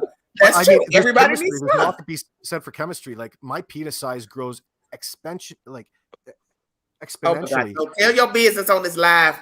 Well, I'm just like usually this is how it goes. Be in your email box. The more that you like that particular individual. I mean, it really is. It really works like that. So if you find that individual that much more attractive than, say, somebody else. But you know what's the most disturbing is that great sex. I mean, you are attracted to that person physically. The sex is off the chain. You're doing you can't get all enough type of stuff. You're sweating. You're just like into this person. But once the sex is over, there's no communication. There's no talking. It's dead silence. That is the worst. That's to me. It depends on where you have are. to have a little bit of talking. There has to be a little bit of communication. Say what, Brittany? What sort of things do you That communicate about? depends on where you are in your life, I guess. At this age, I would say I'm just saying, whether you're 50, you're 60, you're entitled to do what you want. I'm just saying, you can actually like a person and the sex is awesome. But when it's over, there's nothing talking. You can talk, but you're still feeling that like empty feeling inside. Like, I wish I could be out of this person. There's a little bit of recovery time afterwards. Huh? There's recovery time afterwards. I don't like, you know what I mean? I mean, I know men are different. I know y'all don't like. I mean, don't like it's touching. just like it's okay not to talk right away. You probably have to. Yeah, okay. Well, let's just say afterwards. Let's just go.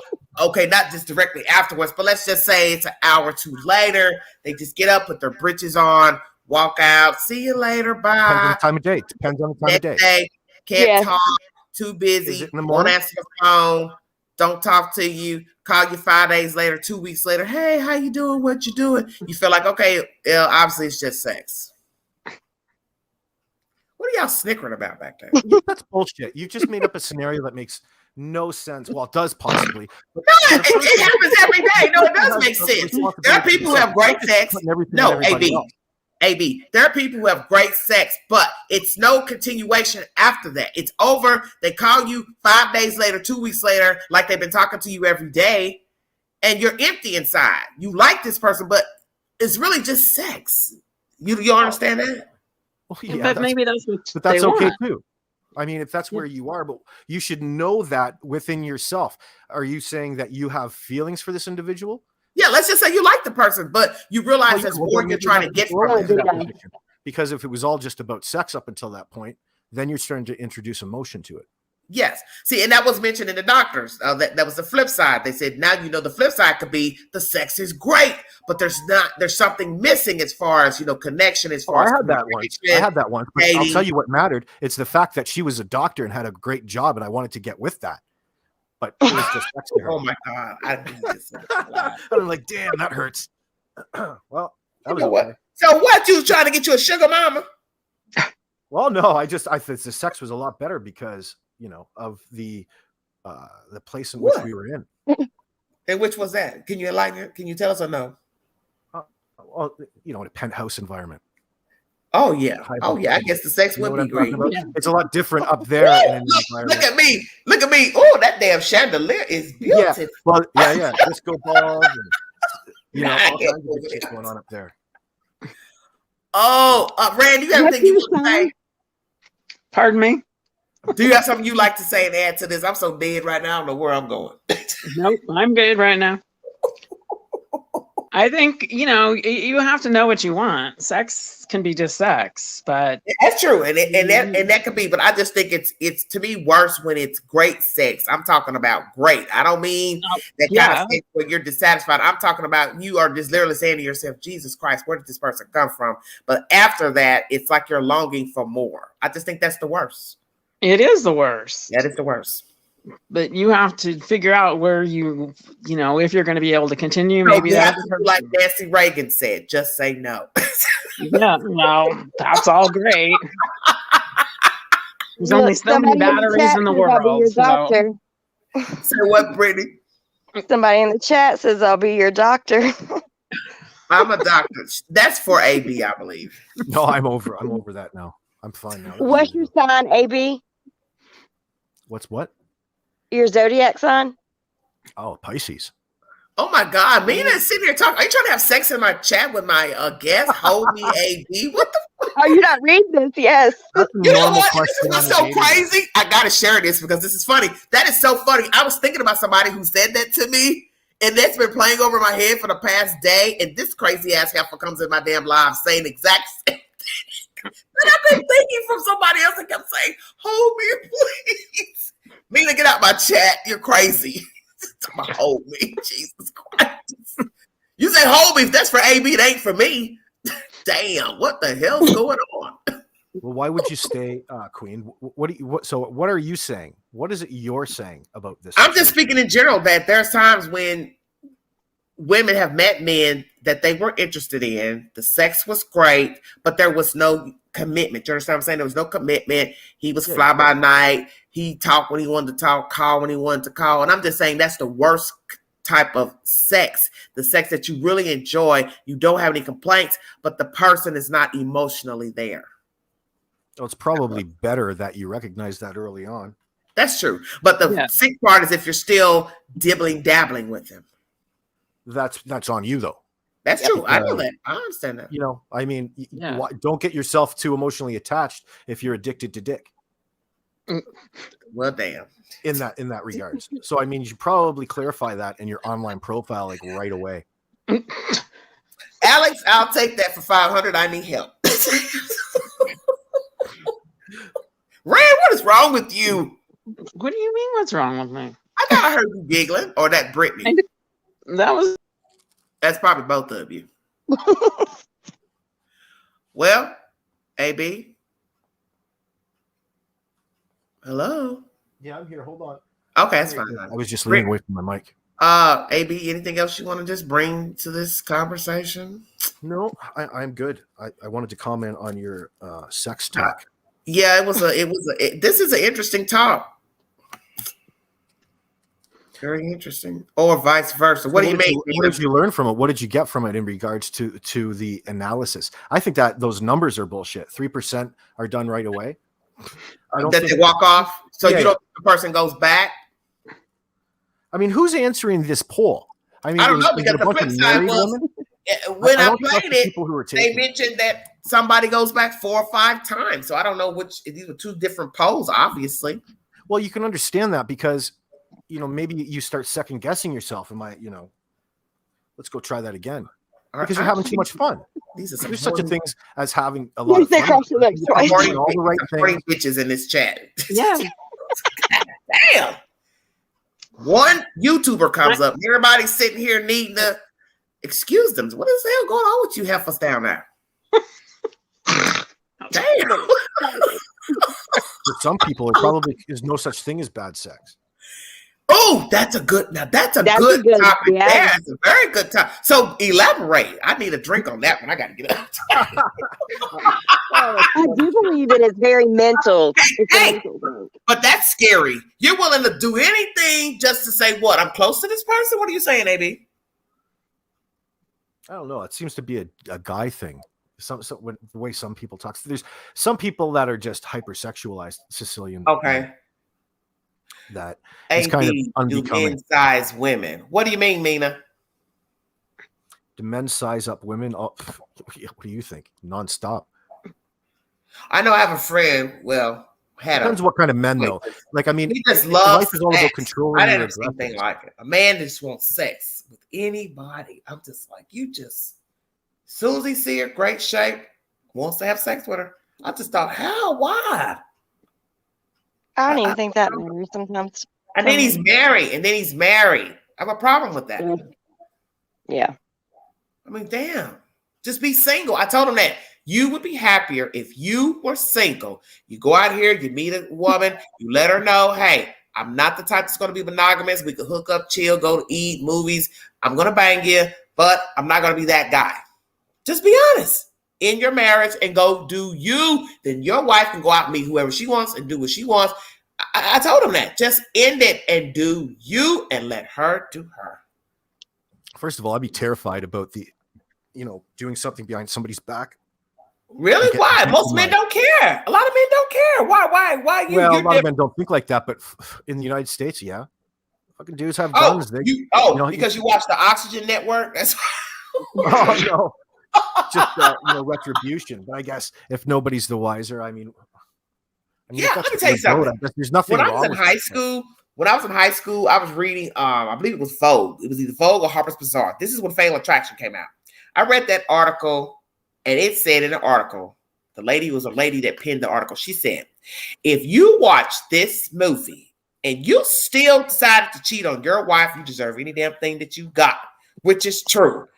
After all that shit that damn Michael Douglas went through fucking with that damn Glenn Close, and if you go out here and still screw somebody, knowing there's a chance that this heifer could be off her rocks, you understand what I'm saying? But men do it every day. That's still common, keep actually. cheating. The guy who the woman, actually, the woman involved in the marriage ends up being a bit off her rocker, because that's how emotional. When you start bringing emotions into it, that dude's probably promising her all kinds of things in the heat of the moment. And but she was only hooked one time. If you watch Fatal Attraction, you remember Glenn Close was hooked after one time. Oh, and he spent the day with her. That's what she said to him. You spent the day with me. And he was thinking, well, I didn't think it was really a big deal. He didn't know that spending the day with her would lead her to just, fall off. Well, maybe it's just the way she is, maybe. Right. Maybe she's right. She has a hard time dropping an issue, as you saw in the movie. She had a yeah, she did. And then you take it to the point of showing up at their house, calling the phone, hanging up, kidnapping the kid, putting a rabbit in a pot. Damn, stop me, I'm drowning. The rabbit in the pot was a bit much, but everything else is pretty much common, isn't it? Where's Amy? That bitch poured acid on his car. Besides kidnapping the kid, bitch, you just kidnapped the whole kid. Don't you have any stories about people that you know that have either been caught cheating or had an ex that have cheated, who went to their work and put them on blast on everybody's car where they work at, etc. Like that. Yes. But that's a dangerous thing. Let me tell you something. I dealt with that in my own family. The men in the family were notorious cheaters. And I'm telling you, I can honestly say they are no longer living. I know those men in the end were miserable beings because they chose to stay in relationships where they were not happy. Let's just say at one time, each were cheating. And then in the end, the women that they chose were probably, one situation was a woman that he had cheated with on his wife. But I think in the end, he was not happy with the mistress. He married the mistress, but he was never happy. I know he was never happy because he would always ask about his ex-wife. And I told him, you fucked up. And you fucked up. All the time that he could that he could have spent in getting rich and then got a hot, trophy wife. Yeah. But I don't think he wanted a trophy wife, sweetheart. He wanted his ex-wife back. It was obvious. Complete narcissist. A lot of people growing up, like our parents before the age of information, had real problems with certain forms of narcissism. Of course, most of our forefathers were hardcore misogynists. Yes. Just because that's how it is. But a lot of men, I know I had watched a study about African American people versus the North and the South. And in this study that was done a couple of years ago, I think I saw it on The View, that a lot of the relationships of people up North were more monogamous than the people in the South. They found that more men in the South were more apt to spreading their wee-wee around and being in different relationships because they lived in smaller demographics. I believe that. I'm going to say that. I believe that.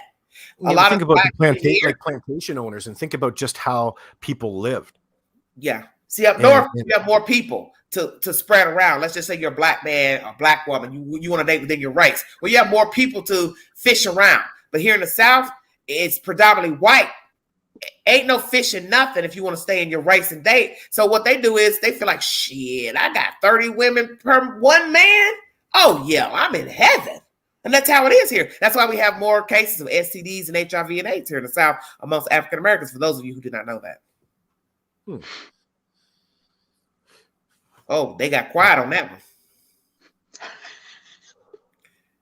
Rand, are you laughing? Yes, I am. What? What's so funny about that? Because you're funny. It's funny. You were funny. But it's sad. I'm telling No, you, it it's isn't. sad. It's Very sad sad. here. Because let me tell you something. For those that don't know, all bullshit aside, Atlanta is filled with homosexual and bisexual men. You are warned. My aunt told me, don't bring your ass down here. She told me, stay in Tennessee, move to North Carolina. She said, don't come down here. The people are crazy. The men are crazy. And 9 times out of 10, you're going to get a damn gay man. So stay your ass out of Tennessee. That's generalizing an awful lot of group of. That's generalizing a group of individuals. I know, but let me tell you something. There's truth to it, AB. You go in that YouTube queue. There's a guy that has a YouTube channel called it's called, I think, Atlanta Streets or something. He keeps coming up in my queue. If I see one more damn video of him interviewing a homeless bisexual man, gay man, that's because it is on and popping down there. The stats down there is through the roof of HIV and AIDS. Of an epicenter. What's going on? Well, what's going on in the background that it is? Why are so many people congregating? I don't know. I mean, I don't know where these men are coming from, but everybody knows that that's just a running joke in the South. Don't go to ATL, you get your gay man. That's the running joke here in the South. Everybody knows that. Wow, I'm serious. Well, that's interesting. What's their gay pride parade like? Is it pretty good? I don't know. I ain't trying to damn go to the damn parade. I'm straight down. The fuck? It's always a big celebration in Toronto. Look, I don't want to come home and I come home and be coming down in the bedroom and see you putting my damn big old drawers on. We're gonna fight up in there because we're gonna tear that damn room up. Can you imagine? We were in the mall and see your man in your fucking panties. I'm dead. Fuck, you were really letting your imagination go. Some people, maybe that's what the attraction to Atlanta is. But you know what I'm saying. It is a known fact they have higher population of gay men there. Well, they fancy themselves as a progressive city, a world stage, a world. Okay, city. I'm all for progressive. I want everywhere to be progressive, but I don't want to be dating a man who's pretending to be heterosexual. Progressive. When I say progressive, I mean that's it's got progressive fashion, is, man. Art, PC culture. When I say progressive, I mean art, entertainment, lots of things to do. No, that's not entertainment. You pretending to be a heterosexual is not entertainment for the queen. Oh, I know. No. It's not that entertaining. They're pretending. Okay, that's different. Yeah, I don't want. I'm telling you, I don't want you ever. The shit we're talking about right now, coming home talking about I got a girl pregnant versus baby, I want to tell you, I like Paul. Excuse me. Same thing. No. Yeah, ain't no bringing Bob to dinner. No, thank you. What about one that's probably more likely in that finding out that your romantic partner is a cross-dresser? Yeah, well, fuck, those are funny. I have to watch those on the internet. Yeah, I see a lot of that in YouTube queue. YouTube has a lot of interesting content pertaining to homosexuality, cross-dressing. I did one case of a woman. This was in the UK. It was a very sad story. She loved her husband. They'd been married for years, but he had decided to start publicly dressing as a woman. And you watch these two, because she didn't leave her husband. He didn't leave her. They are walking down a public street with him, this big-ass burly guy, dressed up in women's clothes. And I said to myself, lady, please just end this. This is too much. I mean, I felt sorry for her, but she loved her husband. She was not leaving that marriage. She said it. He will have to leave me first. That is bizarre. I never understood that either. Like there's a university professor in Toronto that has tenure and did that to his wife and walks around campus like that. Yeah, and I think it's the most bizarre situation. I mean, it's not just it's legitimately who he is. He doesn't feel that he's homosexual. Yeah, he just likes. Yeah, that's what Jenner said at first. But I thought to myself, boy, you're gonna be with a man. Cut that bullshit. Yeah. And when I see it, it's like the whole point, the whole difference is the sexualization. I mean, that's the problem here, and you're denying it. It's all about 60-something years. Let's go there, even though it's off topic. Can you imagine 60-something years on top of this dirt? You felt inadequate as a boy. He has said that because I watched the documentary with him. You didn't like the way she was going, and you wanted to flip. You wanted to change teams. I guess you can. 60 years. I cannot imagine waking up at 60-something years old and saying, you know what? I'm going to start buying makeup. I'm going to start putting on fingernails. I'm going to start wearing women's shoes and clothes. Well, hold on. That is a What if you're time. looking to get clicks and views for your YT channel? Yeah, I see he has a YouTube channel. I saw that. It's prime motivator. But it's just sick to me to carry that burden that long, to feel that way, feel feminine, and walk around and deny yourself that opportunity. Just do it and be done with it. 60-something years, that's a long time fighting, wanting to be a woman. Yes. That's a long time. That has to be a hell of a burden to carry around. Yeah. And Barbara Wawa asked him, well, do you like men? And he couldn't answer. He says, well, I haven't been with a man. I don't know yet. I'm just taking little tiny steps.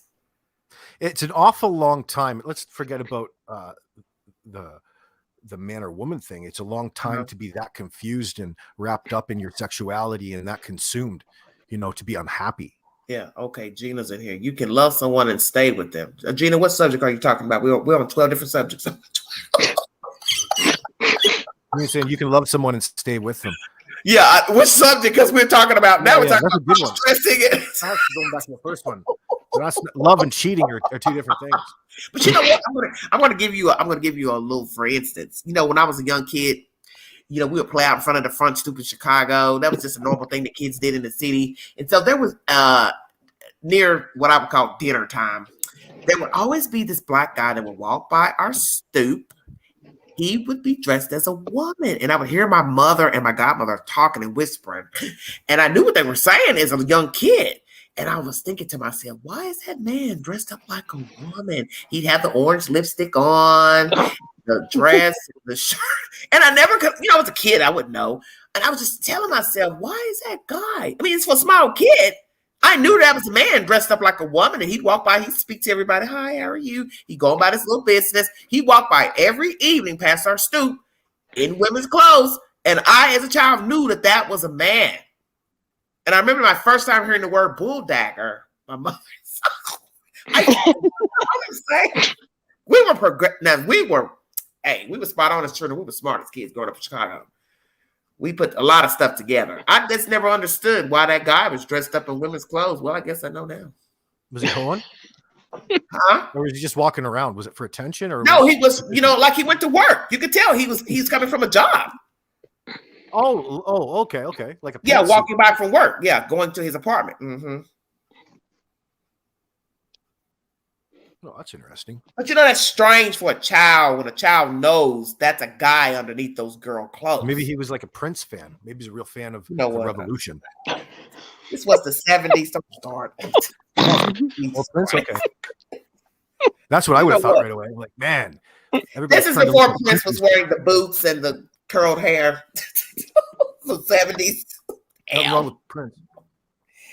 Yeah, Prince was before ahead of his time. Yes, but one thing I've learned about this life, you live and you learn, but there's just some of the things that go on. It's just scary. Very scary. Yeah. Well, let me ask you something. If you were in a relationship with a woman, mate and or married, and she came home and told you, hey, she found somebody else or she's pregnant by another guy, how would you feel? Fucking out of there. Okay. Out. You wouldn't even finish your sentence. Can you imagine? To me, the feeling would be the same. Whether I was a woman and a man came home and told me he had made a baby. I think if I was a man, I feel just as shorted. I'm with this woman. I love her, and she's pregnant by another man. That'd have to be hard raising a baby. I'd say thank you for being honest with me first, and then I'd get out. Okay. Yeah. But what about the man that stays? Like the woman, he stays, and he's now taking care of a man's child. Lord have mercy. Dude, that is fucking wrong in every way. I mean, look, he got hype. The dude's being manipulated. He'll be being manipulated because that chick will be trying to redefine what relationships mean. Yeah, in that him in that relationship, and you definitely there's no point to him. He's a confused individual, needs to be torn away, slapped. But that happens. AB, when people break up and they go through their trials and tribulations and they meet back up. You always hear that story. Oh, I got pregnant by a guy, or he stepped out, made a baby with another female, and we got back together. I don't know who I was talking to recently. Oh yeah, then the fight will all be out about that moment. Then immediately to make herself feel better, she went out and banged some other dude. Yeah. Yeah, So yeah. like, you're That's dealing with dangerous. kind of the lower end of the spectrum. But that's dangerous because you went out there and then you didn't use a condom. Then you two make your way back together. Now somebody's swole at the belly, and then the baby's coming out, and then somebody's looking at the baby like, shit, they don't look like me. You know what I'm saying? It's a different color. Especially if you sleep with a different race. That black baby come out, somebody about to Man, I feel like grandfather was somebody about to fight. You see a white man looking at that baby. Wait a minute. The hell? And how you gonna explain that your baby brown and you two white folks sitting in the row? Come on now. You adopted. Yeah. I have seen it happen, though. I know. That's what I'm saying. It has happened. That is so crazy to me. I mean, they are so white, but this baby is so brown. You can't explain. Can you imagine all those white people in the room? Can I see the baby? How many times throughout history has that happened? Like in a lot. You know what I mean? In families. Yeah, I know what you're saying. How do you actually know that's your child? I wonder what the most notorious situation was. I can't imagine. I mean, I'm just sitting in my right mind, sitting here thinking, a bunch of Caucasian people walking in a room to see the baby, and somebody's probably waving their hand like, "No, you don't want to see. No, you don't want to see the baby." It doesn't have to be funny, but they're trying to let them know it ain't what you think. There's a bunch of whispering going on when they leave that hospital room. And imagine if you go down the hall where the baby's in the incubator, you know, in the little bed, and then you walk up to the thing and hit the window. Which one is? And then you see the tag. You see the tag. You know, it might say, you know, Kalinsky. Well, what you do in that circumstance is just bring out a whiter baby. And then you look and all say, babies look the same, right? Borrow somebody else's baby when you have to. I'm looking for Kalinsky. You're hitting the window. Hey, where's Kalinsky? Right here. No, that ain't Kalinsky. Yes, it is. Damn. The nurse gonna say, I need a drink. I can't do this. That's bad. Woo. I'm done. I can't. Woo. So, Queen, What have you a ever been lie. in a situation like that? Where you've had to leave because the sex was so bad? Let me think. I've had a few that I was not satisfied. I will say that. Did you go back more times to see if you could get satisfied? I think I have. Like when I was younger, yeah, you know, trying to see if it was a little bit better, but yeah, it didn't work out. And that's why I said there's some really nice people out here, and you don't really know what your sex is like unless somebody asks. Because, you know, men have a habit of asking that. How was it? What woman is going to tell the truth? Be Armstrong. So it's a little odd and weird to be going through the act of love and expecting a lot beforehand if you can't be close and have, you know, kiss type of thing. Let's say it again, AB. Cindy Armstrong saying, about the kissing, because I'm funny about that kissing thing. I don't want to be with a man that can't kiss. That's very intimate. Me. If he doesn't like to kiss, that's a turn off to me. I don't want to be with anybody that likes. If a guy doesn't like to kiss, I don't like that. Have you ever been with a guy that says he doesn't like to kiss? Yeah, I have. I don't like 20-some years ago, I never got that he doesn't want a woman. Oh Lord, really? You believe that? What the fuck is wrong with him? Like, I mean, that's just something. I'm glad AB is saying that because we're all entitled to our opinion. But I don't want to be. Imagine a whole relationship with a motherfucker that don't want to kiss you. Kiss something that who is not brought up like you kiss your mom on the cheek. I'm into smell. Has to smell right. Yes, we can go there too about the smell. I didn't want to get into that subject. What to kiss? A kiss or like you're gonna? No, Brittany, don't start that. Brittany, you know what the fuck we're talking about? Kissing I'm in the not mouth. a kisser. Yeah, and are we talking? And my husband is. I will do it. Brittany, you told us you don't like kissing. Damn it. I don't. But like, I will. But Brittany, you're gonna tell us why. Damn it! Before I pour another drink, you gonna tell this chat and guess why you don't like to kiss. We want to hear the honest truth. I don't know. I don't like the idea of somebody's tongue in my mouth. It's all in my face. I'm a real big face person. Don't get me. And it blows his mind. Would you prefer without the tongue? Oh yeah, I can kiss you without a tongue, no Okay, problem. so just say that. Just say you'll kiss, but you don't care for the tongue. Okay. Not a tongue. She's not a French kiss person. Right. But that blows my husband's mind. He's like, but you'll do this and this and But this. you But would. you You got a probably problem with would. something in your face. Don't put your tongue down my throat. So you can't expect you two people to have the exact same sort of like likes and dislikes. Your love life develops together. I think I'm dead. This group. Yes. Where do these people come from? Don't touch me. Yeah, that's a problem. That's a real problem. Damn it, I believe, Brittany, you are from the UK. You don't want anyone touching you, don't look at me. No, I am far from like I'm that. messing I with don't know. There's something about the. I know some anytime people I like get it, the with it tongue. A lot of every people are now into and tongue. then. I think everybody has their preferences. I'm just speaking for me personally. I am a kisser. I would prefer to kiss, but that would be a problem for me if I met a guy I really liked and he didn't like to kiss. That would just be really hard for me to. And I did like somebody a lot that really wasn't a kisser, but you know, that was just a fluke to really be liking somebody many moons ago that was not a kisser. You understand what I'm saying? There's a technicality in that, Queen, because is that just kissing behind closed doors, or is that public shows of emotion in No, public? It was just Absolutely. behind closed doors. The guy just wasn't a kisser. He just said, "I'm not into, I'm not a big kisser," is what he said. Yeah. Because if you have an annoying person that's following you around every time, like all the time, and wanting to kiss in front of other people, just like little shows of affection, that can get old real fucking quick when you're trying to get something done. Sandy, please stop. I guess we're not talking about making love. Well, damn it, Sandy, do you want to come up here and talk about making love? Jesus, she's getting offended. Yeah, no, we're not exactly. Hey, guest, do you want to talk about making love? We don't need people crying up here now. That's true. That's funny shit. Well, let's go to the other. Since we're all adults, 81 viewing, AB's brought the band with them.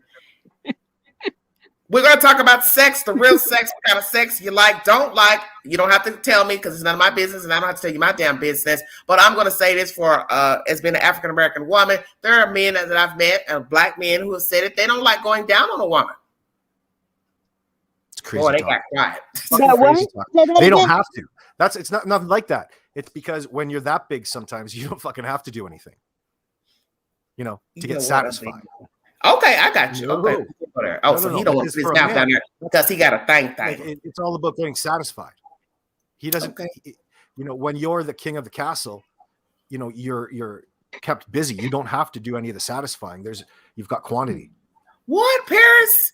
Laugh out loud. I don't want to risk disturbing my fillers and lip gloss. Laugh out loud. Don't touch the artwork. What the fuck? I'm confused. Okay, Sandy, it's not how big the boat is, it's how you row it. I knew somebody was going to come in the chat with that. No, bring me a yacht. It ain't no boat if it's a little bitty, shut up, Angela. It's not how big the boat is, it's how you row it. I ain't saying a word. I'll let AB answer that. Because he's a man. I've never had that problem. That's my point. All I can say is not too many women want somebody's little itty bitty pinky down there. Well, I could imagine if I was with a woman who thought I was small, I wouldn't stay with her. That would be a fucking problem. But see, that's my point. Who is going to tell a man, hey, once again, that's my topic. I like you. You're a great guy, but you don't have much to work with. There's nothing down there. Let's just be truthful. I'm not trying to be derogatory. If it's a very small penis, you wouldn't want to tell him that. But that's my saying. That's what I'm saying. Yeah, I could never tell him. You would know that right away. And he's down there fumbling around, messing you all up for nothing, and you're not satisfied. Who's getting ready to tell that guy, hey, you're a great guy, but you don't have anything to work with? I'm bored. No, that would just be a little bit too crass. It'd be unnecessary. You said she should tell him? There's some things that are left private. No, you would never tell somebody like that. Yeah, that's what I said. But you do have some bold females that would just say, hey, this sex is awful. Then who cares what they think anyway?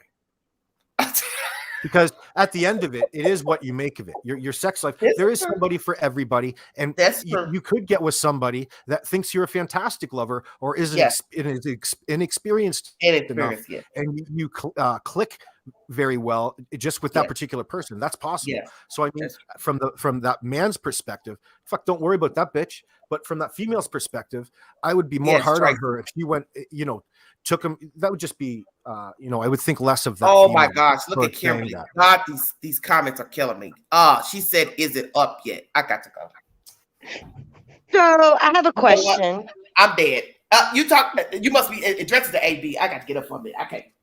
Who's talking? So someone recently has brought this to my attention, and it kind of blew my mind. Well, I'll just say, so she's my sister, so she's older than me, only by a few years. Oh, she doesn't. However, let's just say I'm 38, so there you go. So she's a few years older. I hope she don't know your voice. And she don't watch this now. You're already lying, so. So she has always said that her and her husband had good sex, but recently told me that she probably only had like 2 orgasms. Like how do you say that you have good sex? I'm definitely passing on that. Well, you say that because that's what you say when you respect your partner. But some people, some females probably have some issues where they have trouble or understanding. Maybe it just makes them they're a little bit standoffish. Doesn't make them feel very comfortable talking about sex, and they don't even aren't familiar with their own bodies. Yeah, and I can agree. That's kind of how I kind of understood it, because I'm like, it's all in your mind. Like, yeah, if she's only had 2 orgasms, he's not bringing his A game today. Don't worry about me. Something. So I think it's kind of a mental thing as well. But yeah, that was kind of mind blowing to me. So what did you say to her? That it's mental, and like you need to figure it out, and he needs to help you figure it out. Break it down for the queen. Why is it mental? So, was she lying to him all this time? Was she lying about her orgasms? No, she didn't say that she has ever lied to him, but is she? Let me ask you this: is she on any antidepressants or any medication that might inhibit her having an orgasm? She could be. I don't know for sure, but that's a good point. Gina, but when I say this, she really made like it. I didn't clarify. Maybe I should. But it, and he should know if she didn't get her old face. T, please stop. I can't. Jesus Christ. So what did you just say? You told the chat and the guests that she's been lying about having orgasms. Is that what you said, sweetheart? No, that was a question. No, I don't know that she's ever lied to him. I didn't she's just saying that it's only been a few times, but no, you don't have sex. Okay. So she said only a few times she had an orgasm with him? Yes. Okay. And it's probably true. I don't see her lying about that. Some women, we're all made different. So what gives you an orgasm won't give somebody else an orgasm. Some women can't get an orgasm with regular sex. I think we know that. Well, do they get what would it take? Irregular sex? Decaf coffee. That damn AB got a fucking answer for everything. You're gonna have to try it on the roof. Yeah. I'm not even gonna go there to say what made it happen. Look, Queen scared of heights. We gotta stay on the bottom. Sensory deprivation chamber. Go to the fire escape. Sorry. I can't fool with y'all. Y'all have been a very good chat this evening. Because the comments are killing me down below. Oh, Sandy says, I'm from a small town. We know all. I bet y'all do this. All y'all do. Go to the beauty shop, tell all your damn business. You sitting there telling your damn hairdresser she's sleeping with your damn husband. No, negative. You don't ever tell that stuff. Yeah, you have to be careful who you tell stuff to. Now, that's true. I only do if I'm on top. Tracy, damn. Okay. Now, that is about to get explicit. So that's not necessarily untrue. I won't say that about my husband, but I can agree with Tracy. Remember, Tracy's speaking for herself. She's not speaking for women. She's just saying she. That's how she gets her goodies.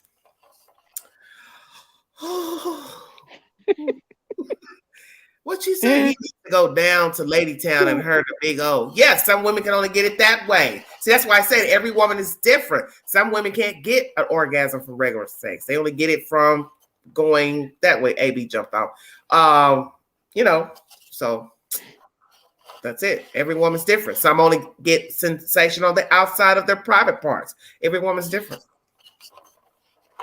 So if you do get that sensation when you're having intercourse, do you feel that you should do that every time? Who you talking to, baby? I guess anybody. Like every time that you have sex with your partner, should you have an orgasm? Should you? I can't speak for everybody because I don't know what you're into and not into, so I can't say. I wouldn't dare say. That's what I'm saying. Everybody feels different things. That's why I said every woman is not the same as far as the orgasm situation. Certain places near or on or inside a woman gets a sensation. Some women, as I just said, don't get an orgasm from standard, sex with the man penetrating her in the vagina. Some women may get it from behind. Some might get it with him going down. It may be just him touching outside the vulva. You understand what I'm saying? Each woman's different. Yeah, I think you just have to know your body. Yeah, every woman's not the same. Now, some women, they can be penetrated and they, they're off the rafters. They're enjoying themselves. And the other woman is like, it's not that he don't know what he's doing. She just doesn't get that sensation that way. But maybe another way she does. Yep. AB's all right. I'm sure he has something to take care of. That's why he fell off. Wow. Let's play some audio from Steve Harvey about why. Oh, he's great. Yeah. Yeah, because I meant to play that earlier before we got wrapped up. Thank you all so much for joining the Queen. If you'd like to donate to the channel, $McAngie 129 Cash App. We're going to go and get a little crunk right quick and see what Steve, because he was I believe he cheated on his wife. She was not very happy. Was it a book? Did he write a book? Yeah. I can't remember what it was. Yeah. He did write a book. I can't think of the name of it. But I think I read it. They've had so many nasty rumors about him and this Margie lady. I don't know. Issue that has been all over the headlines: men and infidelity. It's 12 years ago. So this is GMA special contributor Steve Harvey is here this morning with answers. We're going to talk to the author of the best-selling relationship book, Act Like a Lady, Think Like a Man, about this hot topic in just a moment. But first, we spoke with men and women all across the country who weighed in on this hot issue. I think men cheat because I can. Right, When men I cheat, agree. they're probably not happy with the relationship they're in. I think it's in men's DNA to have more sexual activity. They're lonely. They're pigs. Scratch. I think if women cheat, they're a cougar or they're blues. And if a man cheats, A cougar? it's like, go get him, guy. Guys will cheat. This is for sex, not be an emotional attachment. But with women, there's definitely an emotional element to that. Yes, I agree with that too. I think that's just an excuse for, to say that, all men cheat, but they don't. That's just... That's true. All men don't cheat. I think it's expected, not expected, but allowed. If men cheat, well, It's not allowed. by me. Okay. Yeah. Paul was like, hey, really? Yeah. GMA special contributor Steve Harvey is here. Hi, Steve. Good, how you doing? I'm great. You said when you're out holding your seminars that this is one of the top questions that you get. I mean, without a doubt, it's the number one question asked, and it's a big question because it causes a lot of pain in relationships because it violates trust, and it's so hard to get back once you've done it, So it's probably the most painful thing out there. All right, well, let's get to some of the Oh, now questions he's that we've saying had. that And after we've talked to cheated people on all him. across the country. And this is a question. It's from good. Kathleen, and we heard this over and over and over again. Kathleen. Question for you, Steve Harvey. How would I know if my boyfriend or husband is cheating? What are the signs? Well, if his cell phone rings and he's in the shower and he runs through the glass door to answer. One sign, okay. Yeah, that's it. And if he sleeps with his cell phone duct taped to his thigh. Yeah. That's a good way to tell. But I think really the more serious answers become, if there's an attitude change.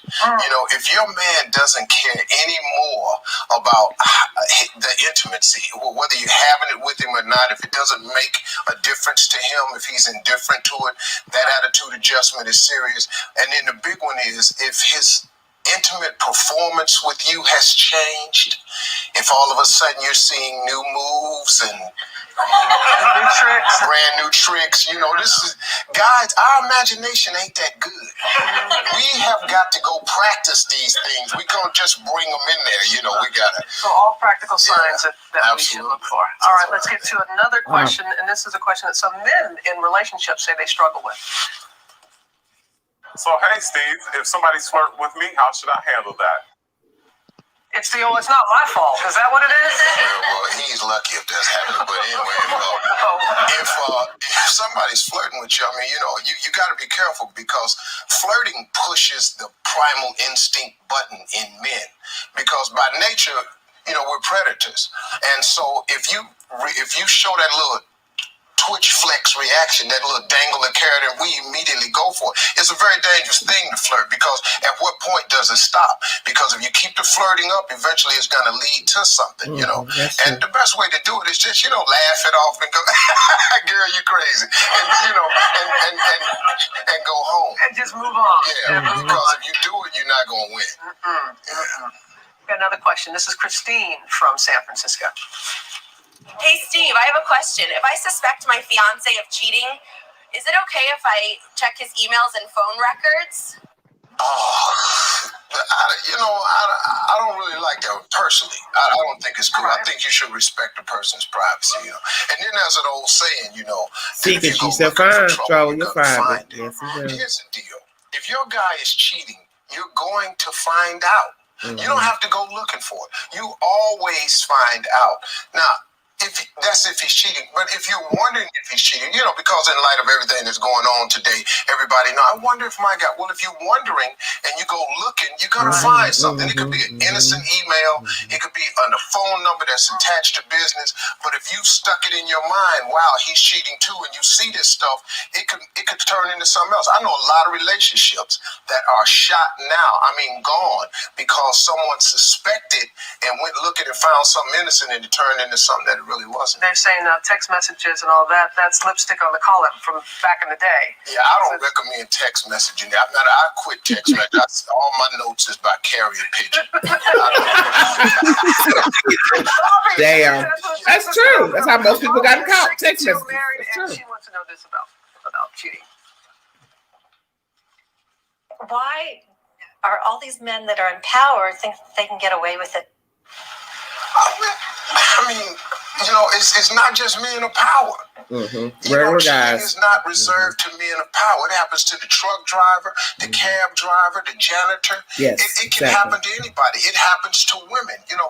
Men of power just have more opportunities. Women fail to look at this thing sometimes. A guy.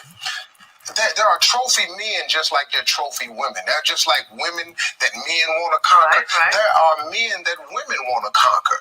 A guy walks in the room, has himself established fame-wise, money-wise.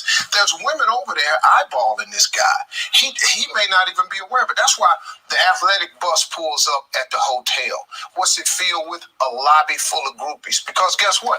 They want the trophy guy. They don't care if he's married or not. So for the famous guy, the powerful guy, it's just tougher. It's more opportunities presented. The best thing is to go, I just want to go home. I just got to get through the minefield. To get there. But it's not just men. Not just men. You'll see. Women do it too. Another question. Steve, what can I do to prevent my wife from cheating? wow, you very rarely get that question, you know. But it happens. I mean, people don't talk about it, but it does happen. It happens a lot more than people discuss. Because on my radio show, I get these letters all the time from women who have these great guys that are providers, do everything he's supposed to do, but yet and still she wants something else. But it's rare because most women, if you're attentive to them, if you are a provider for them, if you're communicating with them, if you're loving to them, if you're giving them the things that most women want, most women will stay put. The average woman is really decent. She'll stay put because she's gone out. She has what she wants. You know, most women will stay put in that situation. So when a guy goes, how do I keep my wife from cheating? This is a guy, I can assure you, is not taking care of his business. Those are all the questions we have. But there was one other one that came by email, and it's one that we were talking about a lot in the studio. And I can just hear our mama saying this: once a cheater, always a cheater. You know, once a cheater, always a cheater. Is that the case? Because let's come clean here now. You have spoken about how you've made some mistakes in your past. You've learned from those mistakes. So some of this, are you speaking from experience? Well, okay. On national TV. You know, I'm on my third marriage. Third marriage. Wow. I've made some mistakes in my life. You know, you get married, you're on third marriage, and I'm very happy now. But yeah, I've made those mistakes, you know, but people have to know. The once a cheater, always a cheater, that's not a true statement. People grow. People get better.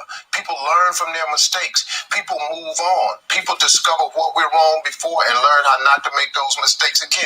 And that's a very myth that women have passed down throughout the years, that once a cheater, always a cheater. And you've lost some great relationships because women bring that baggage to the next relationship, and it kills something that could be really good. So I'm very happy now, and I go home. So let's put that on TV, please. Yes, with Marjorie. Yeah, she's a good Thank you, God. Steve, thank you. Thank you so much for your straight talk. And do you have a question for our man, Steve? Ask him on our website, abcnews.com, and read an excerpt from his book. All right. Why do men cheat? That was the subject matter 12 years ago on ABC News. Rand, we're going to start with you. What do you think about the commentary that was just played? Yeah. And why they cheat is an interesting question. You know, I worked in a prison. I'm going to say that. A lot of those men are married, and yet they got caught doing the nasty with female inmates. So why would you do that? Why would you do that single woman? You talking about men on the outside? Yes. Staff. Yes. Staff members. Yeah, say staff. Staff are sleeping with the inmates. Okay. Yes. Sorry. Yes. Oh, wow. So, you know, you got coveting. It's called coveting. Yes. And why? I mean, especially that's what people do in their if you've noticed, a lot of the sins that people enact, it's from their immediate surroundings. You're involved in church, community, sports, arts, whatever you're into, that's what people tend to covet. People tend to do their sins in the things that they are immersed in. You understand? I ain't got to go out here and look for nothing. I got it right here. Hey, Arnold Schwarzenegger, perfect example. I ain't got to get sex. I'm gonna mess with this little ugly maid of mine. I can't be seen with nobody no way. I ain't about to risk getting caught like these other celebrities. He messed with the maid, and let me tell you, that little boy looked just like him. When I saw that little boy years ago, I said, Honor, you can't even lie. You can't lie to the judge and say that ain't my kid. No, there was no. That big rock head boy looks just like Arnold Schwarzenegger. Damn, I'm dead. Yeah. Go ahead. Damn. Oh, God, forgive me. I swear. I said, Lord Jesus, you see that children? That look just like that man. That boy, I'm telling you, Arnold Schwarzenegger spit him out. You couldn't, I'm telling you, couldn't even go in court talking about that ain't my baby. The judge said, look, I don't need to do that. I just saw the picture of the boy. That is yours. Damn. Go ahead, finish, Rand. I'm sorry. I'm dead. Well, but it's just like, okay, if you're gonna go, it's bad enough to cheat. It's bad enough to cheat. I can't get over that maid, man. I'm sorry. Get over it. I don't know what's worse though, a maid or an inmate. Seriously. All the women in Hollywood, he slept with the maid. Somebody please give me a tissue. And it's not to be nasty to her, but that wasn't no more than starving. I'm sorry. You understand? But they never usually. It's not always about looks. It's not always about looks. It's what's been told. A lot of men say that. It's just the accessibility. Well, yeah, that's my point. Accessibility. So let me ask you something. Do you believe that's why a lot of those men cheated with the inmates? They were accessible, even though they knew damn well those women have done horrible things, didn't care about nobody themselves.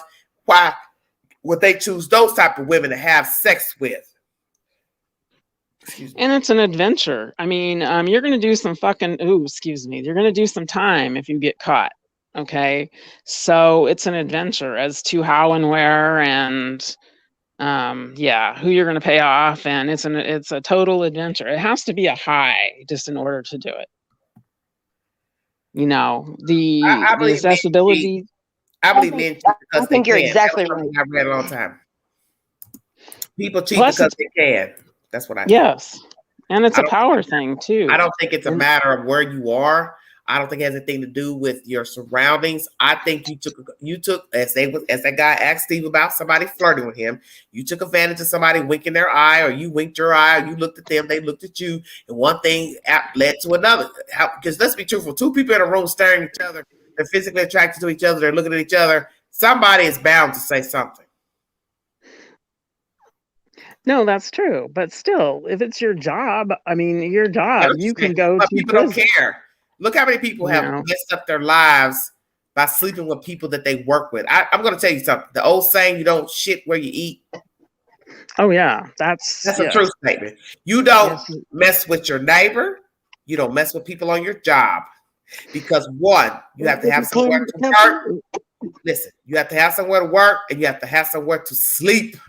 Yes. And you don't want those two to ever get grimy. No, you don't.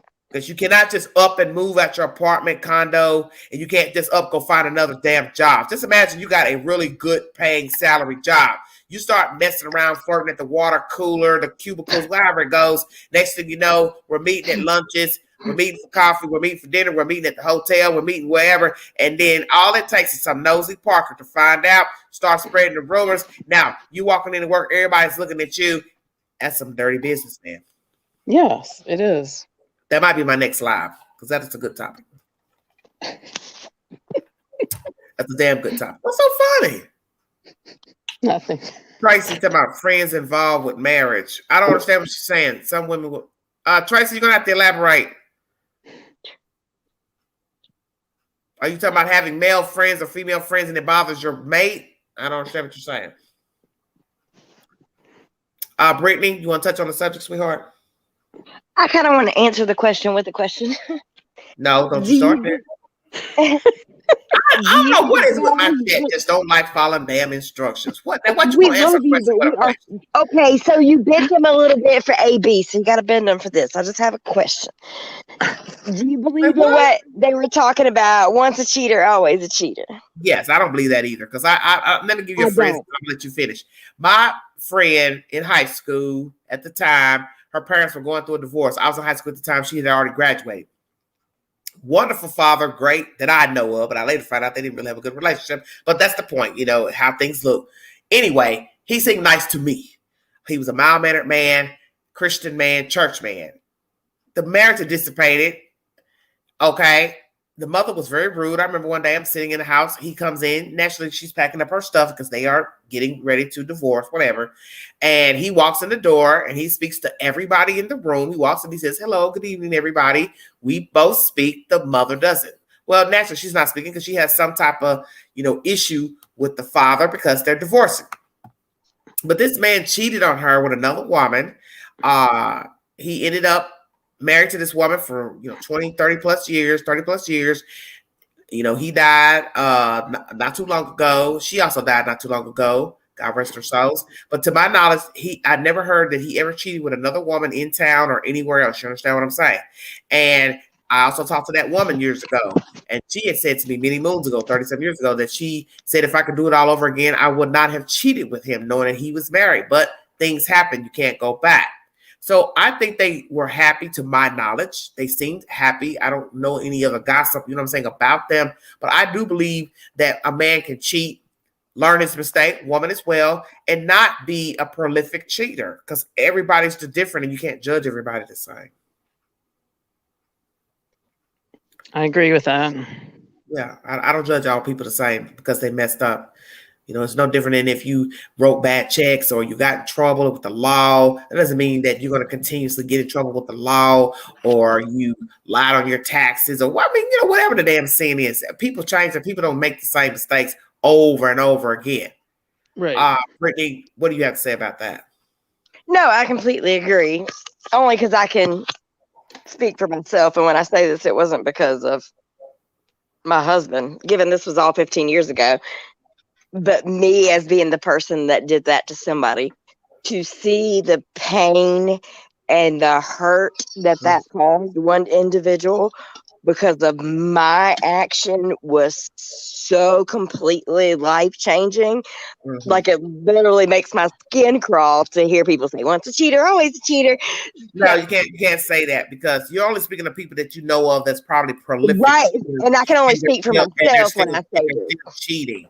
You know, just like somebody I know of that I was speaking of earlier. I've known this person for at least 20 years. Everything out of his mouth is about fucking pussy. Excuse my language. It's disgusting. That's all you talk about. It's disgusting. Even as a female, you're talking to me like I'm a dude, because as I'm kind of like Tracy, I've always had male friends. I prefer male friends. I gravitate towards men better than women. Yep. It's not a hate issue. It's just that I've always been closer to men. My good friends in high school were men. My good friend, he was a white guy. We were friends. You understand what I'm saying? My other friend, he was feminine. He was a white guy. These were the people I gravitated towards. So I've built most of my relationships with men. Even in college, I was friends with the whole damn football team. You understand what I'm saying? They gravitated toward the queen. They were my good friends. I enjoyed them. High school mates, they played on the football team. So I gravitated towards men more than female friendships. Even now, I don't really care to talk to women. I'll talk to a few women, but I don't have a lot of female, you know what I'm saying, acquaintance. They would be more acquaintances than I would consider friends.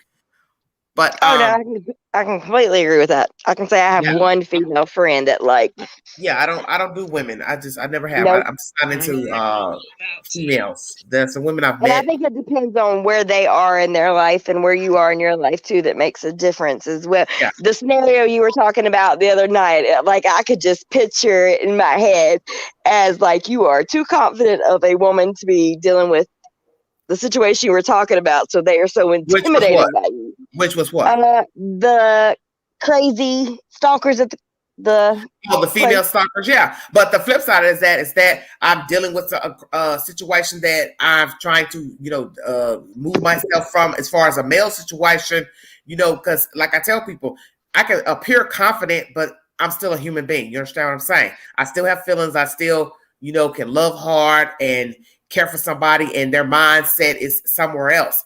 That's the whole point. We are all a work in progress. It's just like talking to a child. Don't do what I did. You understand what I'm saying? Don't do what I did. Don't do what I'm doing. Better yourself. Be a better you. So you don't have to have heartache and be, caught up in, jacked up ass situations with people, caring for people that don't give a damn, don't give a F. I don't wish that on nobody. I don't give a damn if you're 20. I don't give a damn if you're 50, 60. I don't recommend it. I don't recommend fooling with people that don't mean you good. I don't give a damn if it's a courtship, friendship, acquaintance, somebody you're interested in, F partner, whatever. It's all the same to me.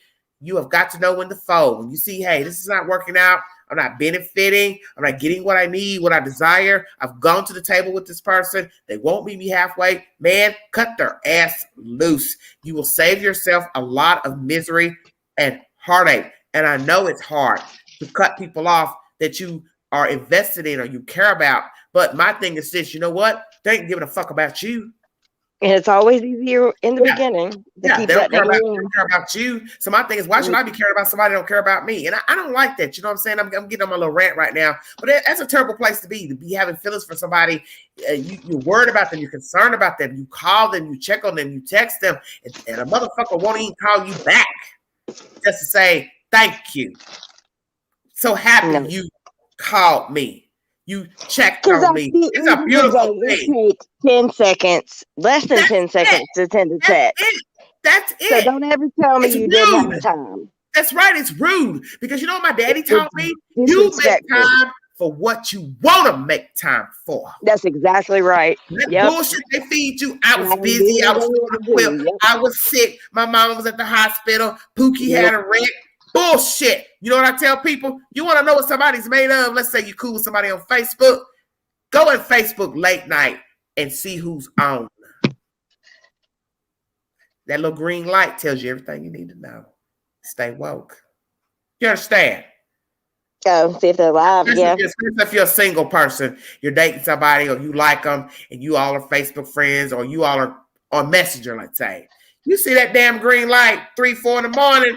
And they ain't even return the phone call to you to say, hey, how you doing? Oh, I got your text, I got your message. No. Thank you. I want to thank you. No. Yep. Yeah, no.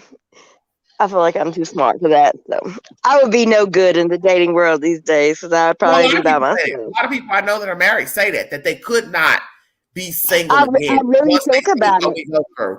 When they see what we go through as single people. I've heard a lot of people married say that they're like, these people out here are cold and are cutthroat and stuff. They are.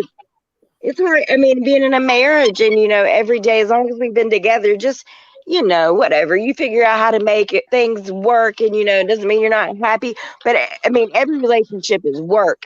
But that type of work is not what I'm doing. You're not gonna ignore me, or that's disrespectful in my mind. If I took, you know what's disrespectful. You know what's disrespectful? It's to come to somebody in a message, text, or whatever, and tell them you've gotten yourself in a jacked up situation, and then they're texting you back asking you what happened. You won't even fucking respond. Well, then why would you text me? Your problems. Then you wait a couple days later to finish off telling them what happened. And then later in the day, you're asking, texting back and forth or calling, trying to get an understanding of what transpired. Still won't return your phone call. Then when they talk to you, they're looking at you like, oh, you're calling too much. Excuse me? You just texted me you in a dire situation. I don't like shit like that. You know what I feel like? No. Don't fuck with me. Don't fuck with me. Because I'm the type of I'm not and call somebody else then with your damn problems. I don't deal with a lot of people, so for me to want to check up on you and you don't have the you calling me and texting about your problem. Yes. Yep. I can't. I can't. That's wrong. That's not me just stalking you or calling you. You're in somebody's inbox or text messaging. Hey, this what happened to me. Then you message back. Hey, well, what happened? No answer. 2 days later, they telling you, oh, I'm over here in this situation. Then you're like, okay, well, can you tell me what happened? Then they finally explain what happened through texting only. And then later in the day, they finally video chat with you. And you're just like, wow, what a mess you've got yourself in, blah, blah, blah, blah, blah. And then they're saying, oh, you keep calling. Excuse me? But you will hit me up when you got an issue. No. You know what? All right. And don't text me if you cannot call me. Yeah, I don't exactly. Text. Let me tell y'all something. Some of you all are into that texting shit. I'm not. I am 51. Don't text me nothing. Because that's just how I rock. I'm not good enough for a phone call. I don't want to talk to you. That's just how I rock. Texting is for kids. I'm not with that texting stuff. Because to me, texting shows me you don't know how to talk and you don't know how to conversate. That's just who I am. And you don't know how long are we going to text that we're grown? How long are we going to text that we're grown? It's just like the emails I try to tell my employees at work. I'm sorry, I didn't mean it that way. Like they would call me, what's wrong with you? The way I respond in an email. I'm like, what are you talking about? It's the same thing with a text. Sometimes it's taken out of context. That's why you don't text. Exactly. Right. That's why you don't text, because I do it right now. You all could text something and I misread what you're saying. Then I get funky. Then you're saying, oh, no, I didn't mean any harm. This is why you don't text. Why you think I'm always telling you hit the link? Because if you're going to keep going winded back and forth, texting, you might as well hit the link. Explain what you mean. That way nobody can misconstrue what you're saying. That's the same thing with dealing with people personally. Stop texting me and you're breaking up the fucking text. Like, you want me to be this fucking internet lingo queen. I ain't. And you want to abbreviate everything. Like, I'm not about to Google this shit. Let me tell you something. There's a lady that's on YouTube. She's called Gossip Girl. When you read some of the stuff she posts, she puts it down. She said, who in the hell want to respond to a grown man's texting WYD? She's telling the truth.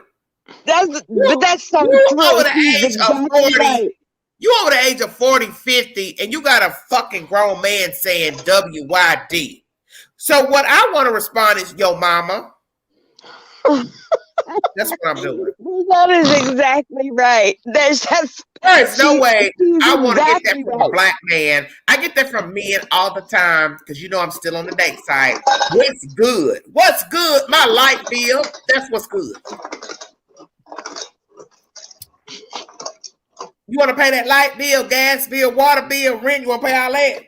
That's what's good. What you doing? WYD? What I'm doing? Sitting here trying to figure out how to pay these fucking bills. That's what the hell I'm doing. Talking to my accountant. That's what I'm doing. You want to come over and help us out?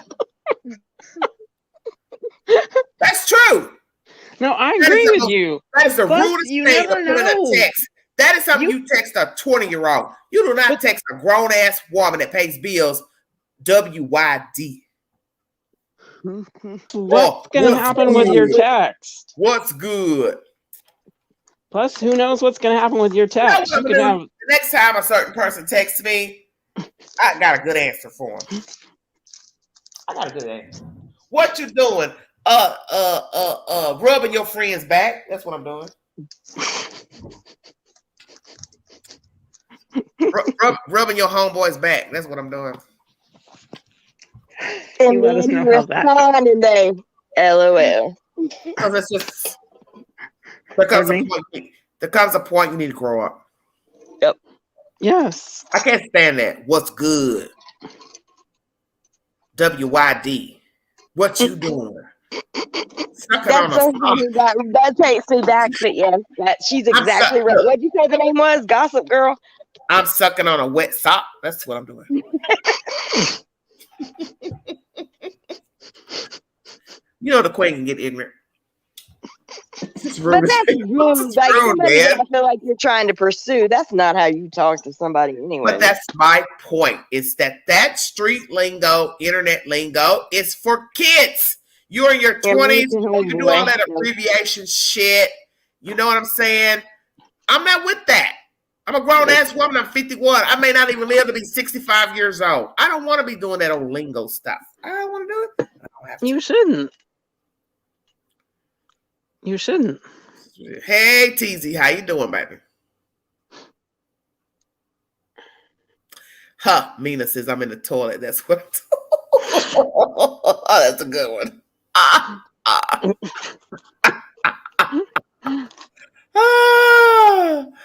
Oh, that's so funny. You all are wild.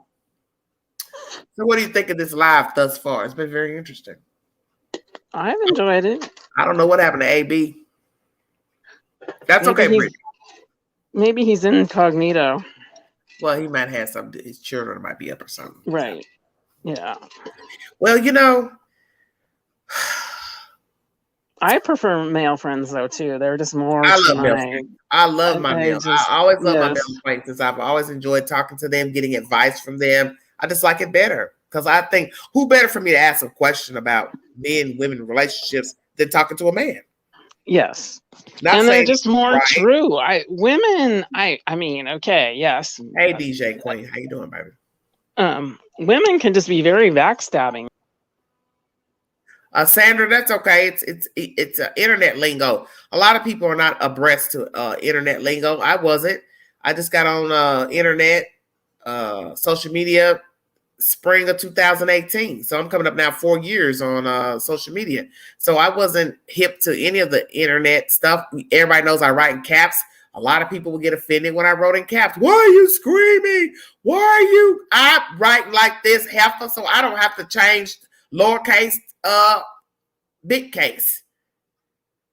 It ain't that I'm screaming. It's just that it's easier to just set it in all caps, and then I don't have to change over to do up, big case, lowercase. Jesus Christ. Then too, I'm getting old. Leave me alone. Hell, I want to see. Oh, look, I'm trying to read the damn letters. Leave me alone. Shit, I'm trying to save my damn eyesight. You young folks, you going to make yourself blind reading all that damn text messages. And I'm tired of texting. I can tell you the truth. Even with YouTube, all the texting and responding, it ain't being rude, but it's a lot of work. Texting here, texting there, text on this app, text on this app, respond over here, respond over here. Everything's a text. Man, I'm tired of texting. I don't want to text no more. No, I'm still on Brittany. I'm 2 hours and 33 minutes. She can't drop the link for you. Rand, she don't have it. Hold on 1 second, sweetie. Ooh, Lord have mercy. Hold on, you guys. Hit the link before I leave out of here. If you want to give your commentary pertaining to the two subject matters. He's a great guy, but the sex isn't great. And the second topic is the man you're with, whether it be your husband or your mate, comes home saying he's gotten someone pregnant. Those are the two topics for this evening. Thank you so much for joining me. This is Everyday Shenanigans. If you want to donate to the channel, The Dream, $ Big Angie 129 Cash App. All super chats are welcome during the live. Thank you all for the tuning in. Thank you, Amy, for showing up. Thank you, chat members, for giving your commentary, new subs. Thank you all so much for following the content. Yes, Sandra, it's easier to read big letters. Exactly. You're talking about looking at a phone, dealing with a phone all day. You're right. You don't know if a person has eye trouble, glaucoma, anything. That's why I don't recommend looking at cell phones all day, because it's unhealthy. They tell you that it's bad for your posture, bad for your neck. It's bad for your eyes to be sitting on your phone all day looking at stuff. It's not good for your eyesight. So that's one of the reasons why I write in all caps. It's just unhealthy. You are yelling when you are writing in all caps, Queen. Am I yelling? That's what it means.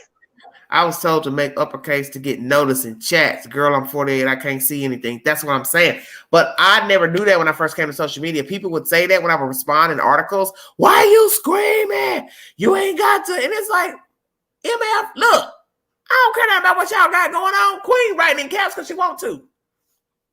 Yep. So I have an employee. She's the same way. I have an employee. She's the same way. Every time she responds to me in an email, which is so unprofessional, but either way, she does respond in all caps in an email. But you don't know that she knows that, do you? Well, what I do know is that the system that we work in, because I do medical billing, so the system that we work in, you have to stay in all caps all day long. So I try not to hold it against her, but well, if she knows that, if that's your protocol, then you can't get mad because she does it. That's your protocol. Well, now our protocol is to send emails properly and always to use right terminology, yada, yada, yada. But she's one of my best employees, so I could never say anything. Well, but I can say something to social media. I wrote in all caps for my own preference. It had nothing to do with what was the internet lingo, because I didn't know what the internet lingo was. So I didn't know anything about writing in all caps, meaning you're yelling, trying to get your point across. I didn't know that until people kept saying, why are you screaming? Why are you screaming? I told somebody that yesterday in the chat that was responding saying, she left this long-winded ass Dear Jane letter and then says, well, you don't have to write in all caps. Yes, heifer, I do, because I can. It's my channel. It's my comment box, and I will write in all caps. Everybody knows I write in all caps. If you don't know that by And now, that's your chance. I do feel like that's different. And I feel like some people don't know. Now, for this employee, like I will say it kind of annoys me sometimes because I'm like, seriously, because she'll have to copy other people. But I do know also at the same time, she is my top performing employee. I do think she knows better. But at the same time, I know she's what is working. it? So listen. So I don't care. What is it that you would prefer her not to do? Writing in all caps, that's your problem? Writing all caps when she's copying other people in our company, really. But why would that bother you? Only because, like, we have a really strict protocol about email formats and copying and CCCing and BCCing people on emails and things like that. Slow down. So it's just me and her. Explain what you mean, BCC. You know, I don't know nothing about what you say. Okay, so when you BCC on an email, that's called blind copying. So what I can do, I can send you an email, and let's say I blind copy AB. What does that mean? You're sharing something that he wrote? That when you get the email, you're gonna see that I sent you an email, and you're not gonna know that AB is attached to it at all. So what are you saying? Would it be AB's content of something he sent to you? I'm just talking about I'm talking about more or less in work in general type. Yes, I'm trying to understand what the problem is. That's why I'm having a problem with what you're saying. I guess what I'm saying, like when the particular lady emails like an issue that we're having with a certain payer, I've always told her, okay, if it's this type of issue, you need to copy, send it to me, but copy, which means that actual person would see it and you would know you actually are copied on it. Copy them on it. But she writes in all caps then. So going to a higher up in our company, it's not appropriate, I feel like, to write in all caps. Okay, I guess what I'm trying to say, if you were sending a formal letter or writing an email with, some words to it or whatever that you wanted to be taken seriously, or just an email in general, you're going to use proper uppercase, lowercase, correct? Okay, I got you. Yeah, but so why don't you just say that? Yeah, I guess, but like I said, I don't sometimes think everybody even pays attention to it. And I kind of let it go. Like I said, like she is my best employee, and I know our system is different, so whatever. But yes, supposedly that is yelling. But but for the longest time, I didn't even know that. Even the company believes that is yelling. Okay, I got you. Well, I guess it would be inappropriate if you're sending, 3 or 4 sentences to write it all in capital letters. But see, that's the whole point about all this. What we're talking about, man has made the provisions to say that's yelling, that's this, that's that. That's it. Right. No, I completely agree. Because for the longest time, I don't know that I knew that. I used to love to write in caps. I'm like, oh, you can write in caps because, like I just said, I don't have to change it when typing. Lowercase, period, exclamation point, go back to caps to say next sentence, then back down to lowercase. That's why I do all caps, because I don't have to change over. Because if you're typing all day on your phone, computer, that shit gets old trying to go up and down, up and down. But some people can do it because they're good at computer and typing. Queen ain't, and that's me. Right. No, I agree. I do. Is there anybody else that want to hit the link? Please join us. Already 2 hours and 41 minutes in. This is a very lengthy live. I'm going to check out here in a minute. So if you have something you want to say pertaining to great guy, bad sex, and your male partner, husband has come home to tell you he's made a baby with somebody else. It's his baby, it's his child. It's been proven, DNA. Hit the link. Thank you very much. Go ahead, Brittany.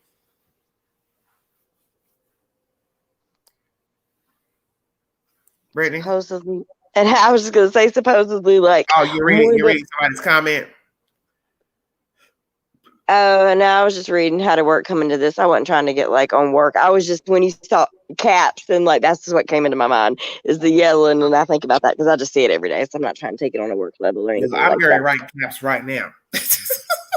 To the chat. But no, I responded to somebody that was not work related, let me say one time. And it was not in all caps, but I put more than one exclamation point. And like I that love was like, exclamation point. are you trying to say Exclamation something? point, damn it. Well, I guess that's just my extra. Like I'm like da da Yeah, I da da. understand. So like I didn't think anything about it. So I guess it's kind of like the all caps. I don't know. I don't really care either way. I guess yeah, the one situation I was Do naming. you Yeah, like Brittany? Do you enjoy being up here, Miss Brittany? I would never. I cannot believe, but no, I would never go on anybody else's panel. Why? Why not? I don't know. And like I know that like everybody. Well, I mean, I can find you intimidating at times, but I don't know. I just appreciate someone. How? How do you Being find me honest, intimidating? like You know what? I pray on that. I pray on my delivery because I do. no, I but can I own see myself. I can you. own myself that sometimes I think that when the voice carries, and then God forbid if I use a profanity, people will think, "Oh my gosh, she's so mean," and she's. No, but But my honestly, thing is, you've never made me feel that way ever. And I'm not gonna lie, I've watched you and I've never commented. Honestly, for the longest time, I would clean my house and not even know that there was comments. I started watching you with the boys. okay, Cal City. Cal City. Oh, wow, so that's way back, so a year ago. Yeah. And I never But you did know that a lot of comment. people have thick skin. Just like people kept telling me about doing YouTube, you gotta have a thick skin. You have to have a thick skin to be in the chat and listen. Because if you get offended by this, then I don't know where you've ever lived in the world and been. Because I know damn well you've dealt with some vicious ass people out here who were just outright nasty, mean. You understand what I'm saying? But I tell myself I'm a work in progress, so I try to tell people don't get offended by how the queen comes off. I ask questions. Some people may feel like, well, it seems rude or it seems intimidating. I tell them that I'm trying to get to the gist of where you're coming from. I'm not going to know that unless I ask.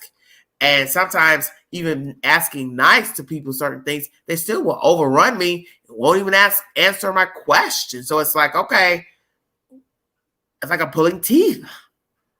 No, and I completely like I said, I've watched you for a long time, and anytime I've ever been up here, you've never offended me or Are made you me saying feel. are you saying you're used to me now, Brittany? Well, I'm the type I don't like a lot. I don't like a bullshitter. I don't like to feel like anybody's. I like to know exactly where I like stand with somebody. I get this is like YouTube, so Well, whatever. but you know what? And that's the thing that I think a lot of people have come across in dealing with this YouTube is that they were sitting up under people thinking they were this way or that way, and they were hoodwink and bamboozle. And then now they feel some type of way. And I can see that because, like I said, I never knew that YouTube was anything other how to look up how to do something until Yeah. I got you. I got you. I don't even know how I came across the Cal City's boys going missing. Yeah. So I followed it to YouTube. I really don't even know how I followed it to YouTube, and I haven't left since. But I've watched everybody for the longest time and never commented. So it's like I don't like a bullshitter, never have. Even if I don't like what you had to say, I appreciate somebody being honest, genuine, and real. Like not everybody's always gonna like what you have to say. They're not gonna like what I have to say. Whatever, but and that is true, and that's where the problem comes in. Time somewhere, I appreciate the honesty, and that's just what it is. I mean, this is the real world. We're not always going to get along, but that's the whole point of dealing with people in your regular life. There are people. That's why I tell people in the chat that some of these people are just fake because you're not going to sit here and let me believe that all the people you deal with agree with you when you're talking, complaining, moaning. You know, I know better. You know what I'm saying? No. And I think there's a lot, I can see it because I'm going to be honest. Like, I've never worked from home until the past year, which is probably why I'm up here right now because I've been on YouTube so much. But anyways, I can see how easily people that, don't like, especially elderly people that, it would so easily be drawn into it. I'm amazed by watching a lot of things go down on YouTube. Like, a lot of it's, I know you're not that channel, so I'm just going to say it. Money-wise, I'm like, this person has really. I was going to say that because I had a few people jump on when I put that post up the other day. I knew I was going to bring flack when I brought that. But the thing, And as I tell people, I don't explain myself. I don't think like I try to explain myself because I'm explaining myself in my daily life, and I don't owe anybody an explanation on YouTube. YouTube is a conglomerate. YouTube makes more money than any of us on this spectrum. That I think anybody with common sense should know that. Whoever owns YouTube, Google, it's all the same. This is a business, whether you want to accept it or not. So the flip side of judging any YouTuber is really pointless. We do it, but it's really pointless because in the end, YouTube is making money off the things that you are upset about, bitching about, moaning about, what channel holder you don't like, what they said, they're begging, this and that. I mean, whatever the content is that you don't agree with. YouTube allows that person to say and do whatever they want. And that's what people don't seem to understand is that YouTube is allowing whatever it is you are in conflict with. So when you judge the YouTuber, you need to be also judging YouTube. Do you understand what I'm saying? The person that owns YouTube. So everything that's foul, vagrant, nasty, begging, whatever, it's all the same. The point I was making on my post, and I'm not going to say it again after I say this, is that there is no need to put up an itemized list of what you want or expect from the fans. Because if you have posted your Cash App, Patreon account, PayPal, there is no need in me giving you a list of things to pay for, whether it be a trip cross country, a trip to protest, yeah, I said it, a new car, light bill, new condo. What is the point when you've already posted your links to go donate to? You see what I'm saying? So naturally people would say, well, you're posting your links, you're missing the point. And this is when you know you're dealing with a buffoon. Me posting my link to say, if you like to donate, you can donate. That's not telling you to donate. That's giving you a suggestion. In the end, it's your discretion if you want to donate or not. But me giving you an itemized list is different than me saying, if you like to donate to Everyday Shenanigans, blah, blah, blah, blah, blah. Me writing down a fucking list to tell you, hey, I'm trying to get over here to New York. Hey, I'm trying to go to Tokyo. To me, that's unacceptable. Oh no, I completely agree. Yeah, but some people don't think it's the same. They think, well, you're still posting your donate. No, asking you to donate is one thing. Telling you to donate is another. Itemized list is a whole different situation. You see where I'm going? Suggesting way too personal, in my opinion. That's my point. Suggesting, asking, telling, those are all three different things. You are entitled to do what you want to do. But to put up on my channel, post, hey, I need money for this, that is to me unacceptable. I've never told somebody, I got this to pay, I want this, and this, I want you to pay for it. That is not the same as suggesting if you would like to donate. If means if, just what it means. Not telling you, hey, I want this, I want a new car, I want my bills paid, I want this. That is not the same damn thing. Just like, you know, common sense, I got a bank account, right? I didn't tell you go put no money in the bank account. I ain't asked you to put nothing in the bank account. It's up to you to say, well, hey, where do you bank? I want to put something in your bank account. That would be different. But me putting up a list saying, hey, I want to get a new gardener. I want maid service. I need money for the Uber. I want money for a new whatever it is. I need travel expenses to go to New York. That is totally damn different. You've already posted your links. Different. Okay, so this is like as I've watched you can't make these people understand that. I agree that it is very different, and I do not agree with it. Let me be very clear. But at the same, just because I've watched so much, if these people are dumb enough to pay for it, yeah, of course they're gonna keep taking it. Yeah. I mean, and I'm literally amazed. Like, I mean, you can really see who's in it for whatever. And that's the thing to me that is sad because, as I said, if the bots post my Cash App, that is your discretion if you want to donate. It's not a gun to your head. It's not a threat. It just says if you like to donate. And see, I don't find anything wrong with that because that's my a lot point. of people And I feel like I'm writing what I'm saying. I feel like I'm writing what I'm saying. That's a suggestion. A list is not the same. But you can't make others understand it. They'll say, well, what's the difference? What's the difference with Candace or whoever wanting to ask for money or parents? It is a motherfucking difference because you know what?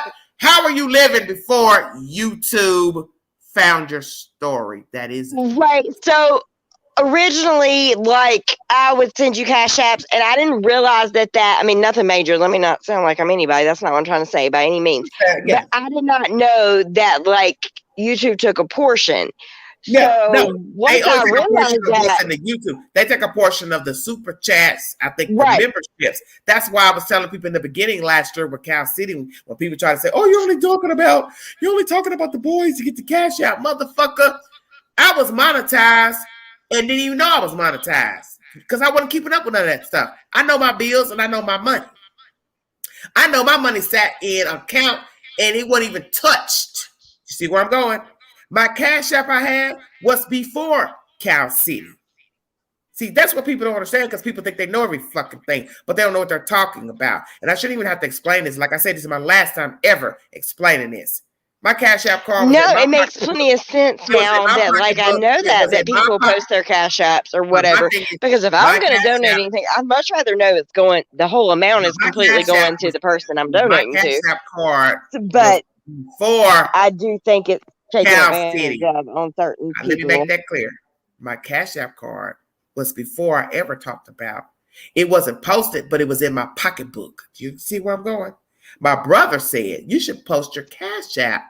Everybody else posts their cash app. It's no, do whatever. Use your discretion. So I decided to do it. Well, all it took was for some nosy busybody to think, oh, you're cashing in on the boys and blah, blah, blah. It wasn't even about Cal City. But see, this is what happens when people think they know every damn thing. My cash app card had been in my pocket before the boys ever went missing. But you don't know that. You just saw it flash across the screen once I started talking about the kids. So naturally, a dodo bird would assume, oh, but she's only putting that up there because of those boys. It had nothing to do with the boys. I already had the damn Cash App card way before the children were probably alive when I had the damn Cash App card. And I don't feel like a person should have to explain that. My problem with all this is begging for things in an itemized statement, a list. That's where I have the problem. Because if I'm posting, or you, a YouTuber, is posting your Cash App, Patreon, whatever on your channel, you don't have no reason to be asking nobody for an itemized list to send you here, go there, pay for airline tickets or this. You already posted your Cash App, Patreon, so why do you need to give me a list of what the fuck to donate money to? I feel like what I'm saying is right. You understand what I'm saying? No, I completely understand because I mean, if you got that on you got some people who don't understand that, and they were acting like on my post, oh, you're being judgmental. No, I'm not being judgmental. If I post my Cash App for you to donate money, I don't have no reason to post a list of stuff I want you to buy, give me, or send me somewhere. For what? When I've already posted the link. So whatever you send me, if I can't make do with what you're sending me, my job, no job, whatever, then that's on me. That's nothing to do with the fans. And you can't expect the fans to just fucking send you money on an itemized list because, oh, I want to go travel across the country to go over here to protest and do this, and I want to get my nails done, and I want to buy a new crock pot. See where I'm going? Oh, yeah. I don't think that's explaining. But obviously, there's some people who have the mindset of a kindergarten. So I don't know. It's bullshit. No, it's very interesting. That's for sure. Yeah, but they argue down. I watched the comments. These people argue down. You're no different. You're the same. No, I'm not the same because I ain't never told you. Hey, I got this, and this I want you to pay. I ain't never told you to pay no bills here. I ain't never gave you no list of stuff. And whether you see a super chat roll in or not, there's guaranteed we're gonna see you during the same week. You're not gonna. I have seen people like they don't want to give out the information that they plan on giving. YouTube gets a portion of those super chats. That's why I don't really care for the super chats. It helps with the pay that YouTube pays us, but in the end, I don't want your money going all the way to them. They get 30%. Like right now, you put up $10, they get 30% of that. Now you follow me? And that's crazy. Okay, but this is what they own this. So this is why I tell people it's a flip to the being judging the YouTubers. You're judging YouTubers for what you don't like. They just jumped in. Oh, they're jumping on a story to make money. But in the end, YouTube gets a portion of all monetized content, whether it's HGTV, the news station, or everyday shenanigans. So it doesn't matter what you're talking about. So long as you're monetized, YouTube gets 30% of that fucking money. So that's why it doesn't make any sense to keep raising hell about what somebody's talking about, because YouTube gets a portion any damn way. Any damn way. And you can't make these dodo birds understand that. So I have a question I've been dying to ask. It's not really to you. I just want an honest answer. And you're going to kill me the way I could throw this conversation. But that's okay. Would Don and Candace, since they have a Facebook page and they have a certain amount of viewers, I know they don't do lives, but would they be receiving a check at this point? When they get to 1,000 subscribers on YouTube, they'll put in their bid to YouTube, and YouTube will either accept or deny. And we already know YouTube is a conglomerate. They will accept them. And then after that, whatever views you all give to that channel, Don and Candy get paid for that. It's everybody. The rules are the same with everybody. I just didn't know exactly how it works as far as the lives and stuff. Listen, so let's just say right now, that channel has 3,000 subscribers, okay? It's up to one of them to put in the bid with YouTube, and YouTube accepts it. You put in your personal information, bank account, whatever. They will start getting a payment once they've accepted. YouTube has accepted them as a partner, and then that channel will get the money from you watching that fucking content over there. Yeah, that's what I thought. So somebody should be getting a check. I personally wouldn't send a donation. That's who I am. I ain't sending you a donation. I ain't watching your content. You've heard me say that 9 times out of 10. When you all come telling me what they said, what do I tell you? I don't know what they said over there because I'm not giving them a view. Yep. 1, I'm not giving you a view because I don't support you. 2, you're not going to get no money from my view. I don't give a damn if it's $2 or $3 per view because we already know that's what they're paying. Per 1,000 views, I ain't giving you shit. I ain't giving you nothing. Yep. Because my thing is, you're banking this YouTube channel, website, whatever bullshit you got going on off a child missing. And I have a problem with that. Off your own child is that. That's true. Exactly. Yep. Because let's be truthful. If Summer Wells wasn't missing, they wouldn't have website, Facebook pages with all this old bullshit. You'd be doing whatever you were doing before Summer Wells went missing. This is why we try to explain to people. You're feeding the nonsense. You're feeding the demon. Wake up. Yep. You'll never get $1 out of me. I'm not going over there to watch nothing.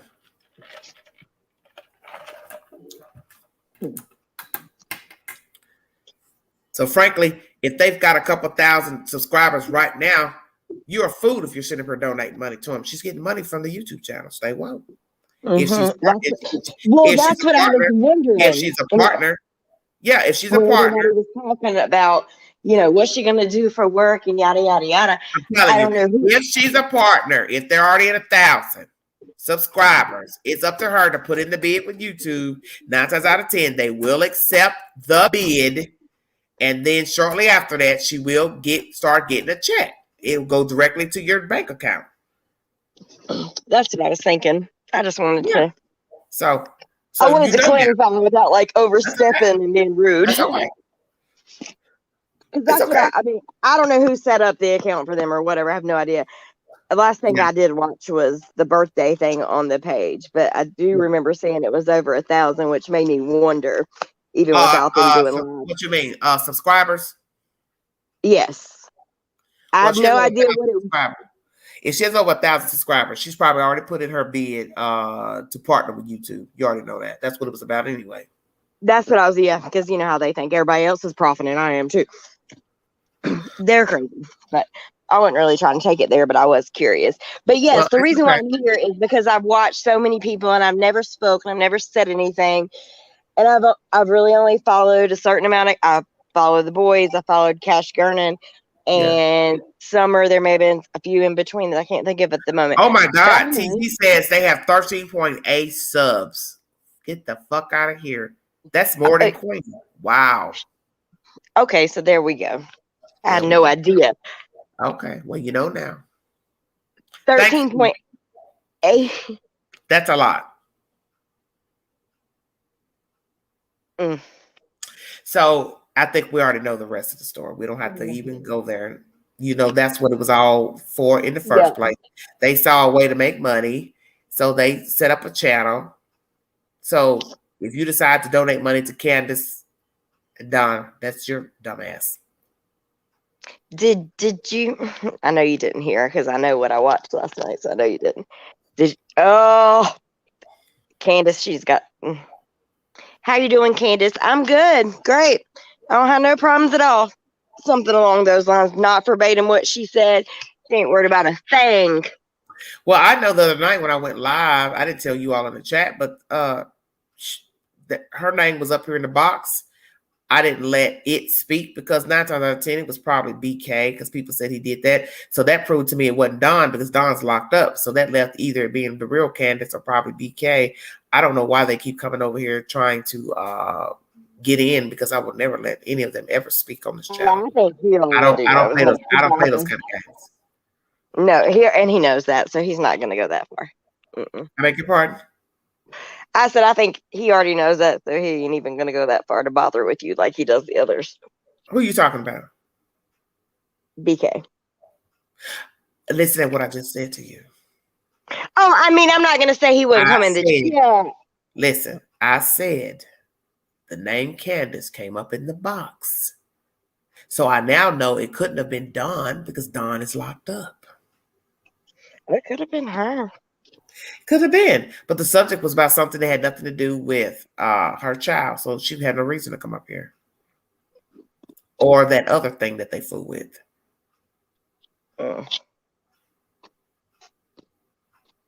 There's really no telling, and that's the sad part, is you don't really know. Well, my thing is when I saw her name, like I just said, that let me know it wasn't Dawn. Mm-hmm. When we were thinking it weeks ago, months ago, it was him hitting the box. I now know it wasn't Don because Don don't have no access to no phone 9 times out of 10. Girl, so that's the biggest mistake she'll ever make is hitting that link. She would. Well, my thing is the subject matter didn't have anything to do with her child. So he, whoever had no reason to even be trying to come up in the box anyway, because the subject was about. They tried to come on the panel. Yes. Oh, I misunderstood. Okay. You're on the panel. But the point is the subject wasn't about her child. So none of them had no reason to be trying to come up anyway. And I knew it was bullshit because I'm looking at somebody in the chat named Candace, but it was the Candace I know from another case. And she wouldn't have spelled her name. The name was spelled as Candace Blythe's name, not DACE. Well, from what I've seen, it's still her full name was Blythe and what she came up with and how to rant on this channel. But she's sickening, is all I can say. That's the whole difference. Listen, slow down. She has a wrench on somebody's channel. Yeah, but there ain't nobody who we're just talking about. Oh, that person. Yeah. But she's a piece of work. She's a piece of trash. She's built from a whole different breed, and that was very obvious to me. I mean, a long time ago, but last night, like just the smile and the nope, I'm just fine, no problems. Yeah. Like it was sick. Well, hey Kaya, how you doing? Well, I don't entertain any of that stuff. As you see, the past week or so, I haven't had anything to say about anything pertaining to There's nothing to say. I don't have anything to talk about. I have other content that I have to put out because there's too many things going on in America for me to dwell on anything pertaining to Rogersville or anything. It's just too much going on in the world for me to dwell on that every day. And I agree. There's nothing. There's no new updates. There's nothing to. But but guess what? There are not going to be any updates. Think about it. No, it's sad. I'm like I've said 100 times. My husband is like, "Do you know how many kids are missing? What is it with this?" Oh my God. Well, that's true. And it is, and I know. Did you see my content I brought to you earlier about Cal City? The chief has resigned of Cal City, Mr. John Walker. So I almost messaged you on a post Hey, you had Lord, on. thank you. Thank you for the gift, baby. Thank you so much, sweetie. I'll say what, Brittany? I was going to send you a message the other day on your community post just to ask you something. Have you heard anything about a grand jury? About what? About them bringing a grand jury, and they brought them out to the property like 2 or 3 weeks ago, maybe 2 weeks ago, maybe a week ago. The grand jury where? Like that they're trying to bring a grand jury I guess it would be on the adoptive parents that they had footage of it. There were like what looked like civilians and I guess FBI agents or whatever. Hey, let me ask you this, Brittany. Where did you get the information from, Brittany? It was the news crew out there. You should know what I'm talking about. No, I'm gonna ask you one more time. But okay, I now understand what you're saying. But I saw the videos it was on YouTube. Was it from the news, Brittany? No. Then why are you listening to that? But what was they doing? I beg your pardon? But they showed live videos, so I'm just wondering what were they doing? I'm not agreeing with that's what they like. It was the grand jury out there going over it. Listen, calm down. Listen.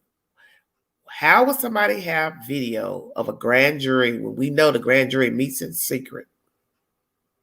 Well, do you remember the news crew people had an employee that lived on that little side road across from where the boys lived in Cal City? Okay, so somebody saw these people and just assumed that they saw 12 people and that's what they were, grand jury members? Yes, they videoed them. Okay. So I don't know that that's what they are. I just found it interesting that there were people back out there and they were like, okay, I haven't heard anything. I'm just telling you, I haven't heard anything. I need your email. I can send you something. I'm just curious. I don't know if that's what it means. I mean, I would like to think that is truly what it means, but I just found it interesting either way that somebody was truly out there. But no, there is no truth, and that's exactly what they were doing, of course. Yeah, I haven't heard anything. I played brief commentary earlier yesterday. Today, because I forgot it's still 11 o'clock. It's not even 12 midnight here. Hours ago, I brought commentary pertaining to they're still investigating. No new news. They have a prayer vigil every month on the 21st pertaining to the kids, and that's it. Did you see the thing about the federal agent or some sort of woman agent at the parents? Say what now? At Trezelle's parents' house last week. That was separate from the recording of the Cal City house. A lady that had a badge and a gun and all this, they recorded her showing, what was her name? Wanda? Is that the mama's name? Mm-hmm. She had some papers and they videoed her, the lady that was with the police force, I guess, showing Wanda the paper. She came to like the fence or whatever. They still live in that house. Nothing happened, of course. They showed her the paper. It was maybe like a 30-second video. So what are you trying to say? She was served with what? Warrant papers? I don't know that I don't think she was necessarily served. I think it was more, it looked like question asking, but I have no idea. I guess that's what I'm asking. So you're saying this was what, on somebody's YouTube channel? Yes. And so who was filming her? The same people that were filming the Cal City house.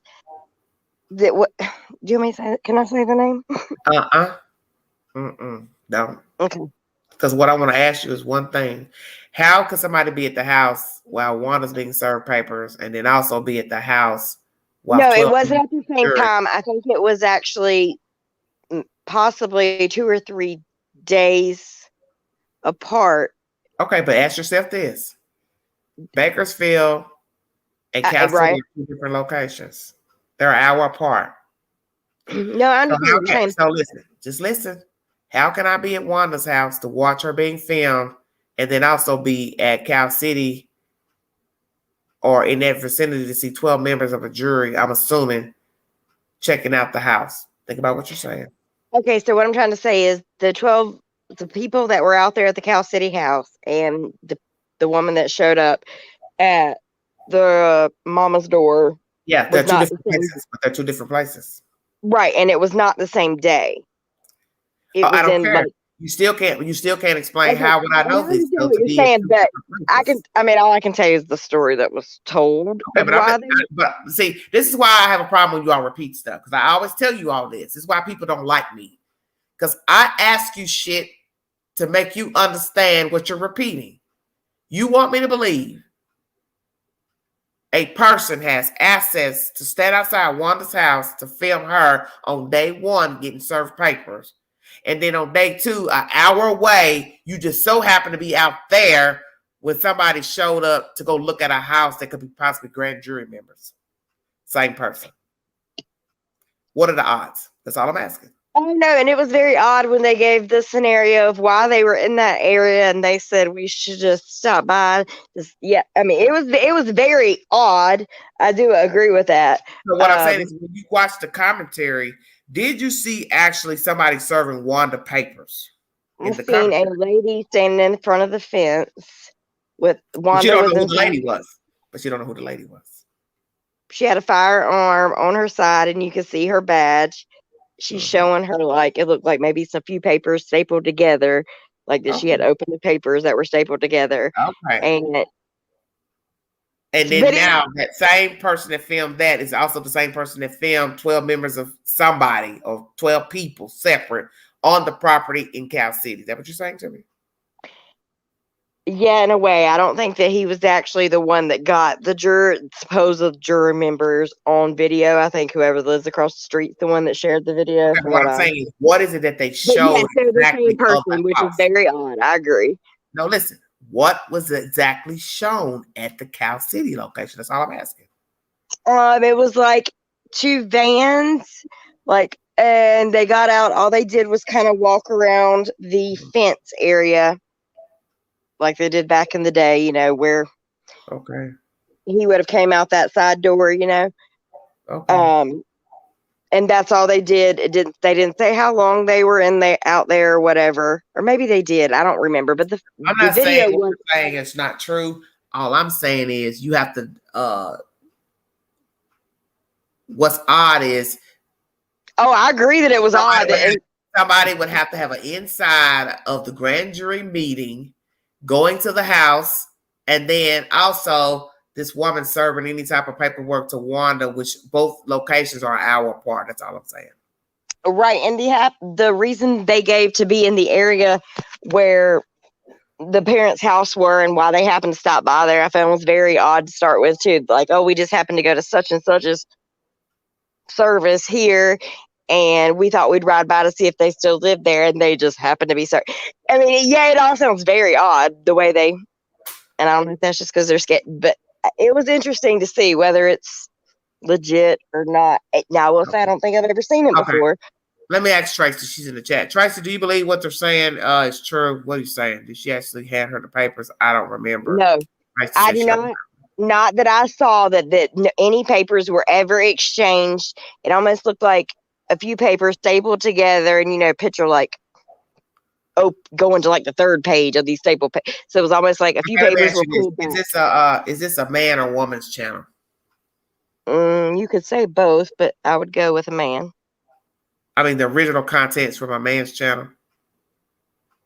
Yes, but it's considered a news channel. I mean, a legitimate news channel. Not in my opinion. No, we ride around a car and listen to a scanner. Oh, that channel. I already know you're talking about. Yep. Well, I'll check it out for myself. Okay, yeah. You'll see everything I'm talking about on there.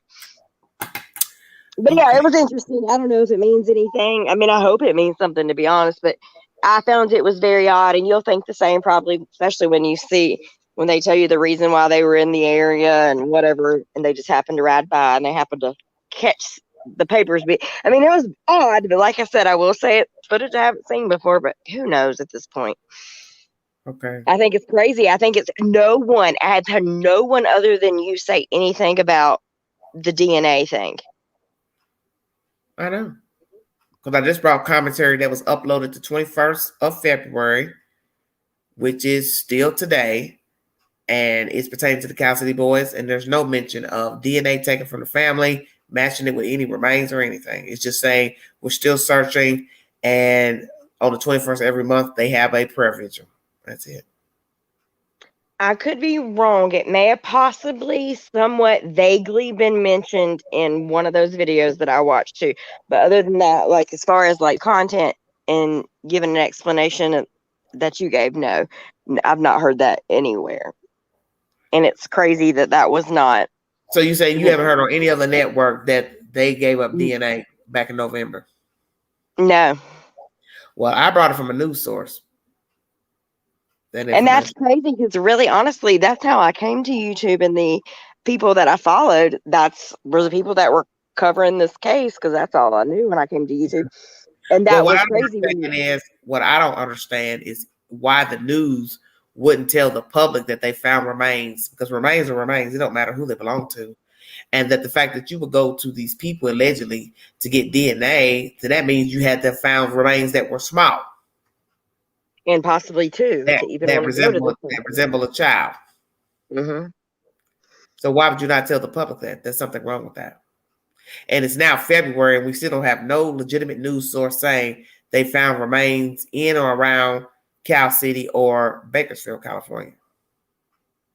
And you said what you found was in a news publishing? Yeah, I don't bring you nothing from no channel, no other channel. I know that, but I'm saying you didn't give any information. I got it from the news. And that was probably relative, the father and other relatives or whoever to get DNA. They're suing the state. That is from a legitimate news source. No, I've never seen anybody. Not that I'm not disagreeing with what you say by any means, but it blew my mind not to see that like blow up everywhere. That's my point. I think it's a big deal. Okay, so one, why have you not ever heard it on the news that they found remains out in those parts? Two, nobody else is talking about these people giving up DNA. It's very strange. And then one just happens to be suing. I beg your pardon? And the father happens to be suing. The father and other family members are suing the state for giving the children allegedly illegally over to adoption. When I know I don't agree with that pictures of him, listen, when there are pictures of him holding the child, so that means you had to have contact with the state to be holding your child and your children. So what went wrong from you holding the kids to I ain't heard from them no more and they gave my kids away?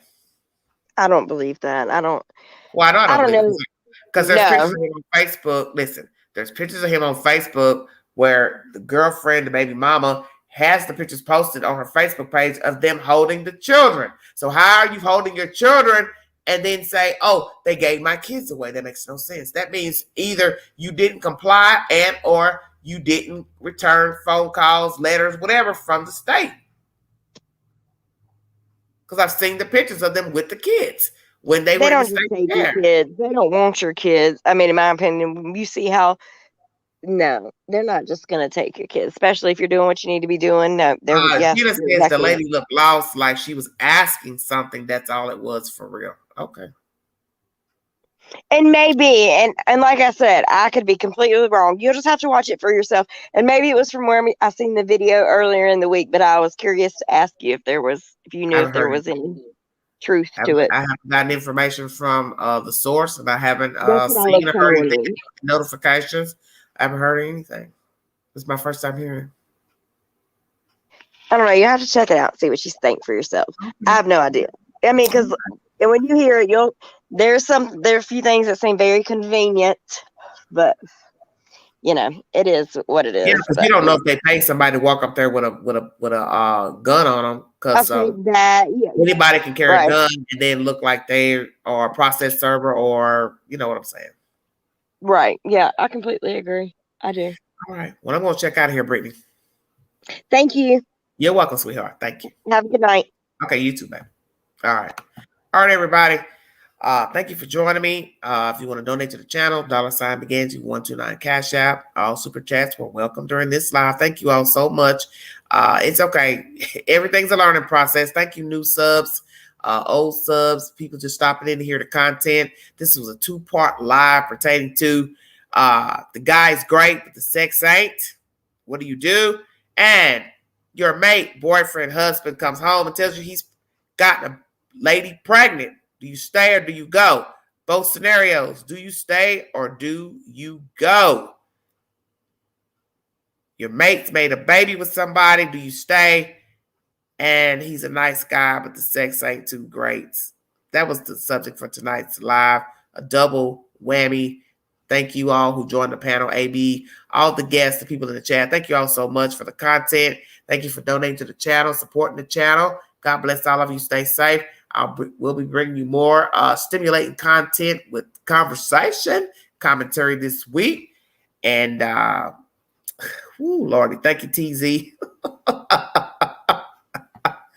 I ran the mods on deck. Thank you so much for tuning in. I appreciate it. Thank you, thank you, thank you. I'm out of here, you guys. You all stay safe.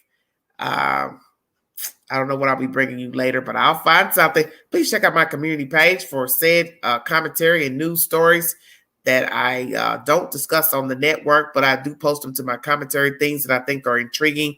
The latest breaking news in America. Pray for the Ukraine right now. I do not know if Russia is going to go to war with the Ukraine, but I'm going to pray that they don't. I'm also going to pray that the U.S. does not get involved. We've had enough trouble for 20-something years fighting with Iraq and Afghanistan. Enough is enough. I thank you all so much for joining me. I will be back with more commentary, and check the community page for any updates to breaking news. And the movie of the week is Rental. I do believe I found it in the Showtime lineup. If you need something new to watch, it's about some friends renting an Airbnb, and they realize they are being filmed inside of the Airbnb. You have to decide who is the culprit filming them. Is it an outsider? Is it a person that's renting the Airbnb? Or is it one of their own? Thank you for joining me. This is Everyday Shenanigans.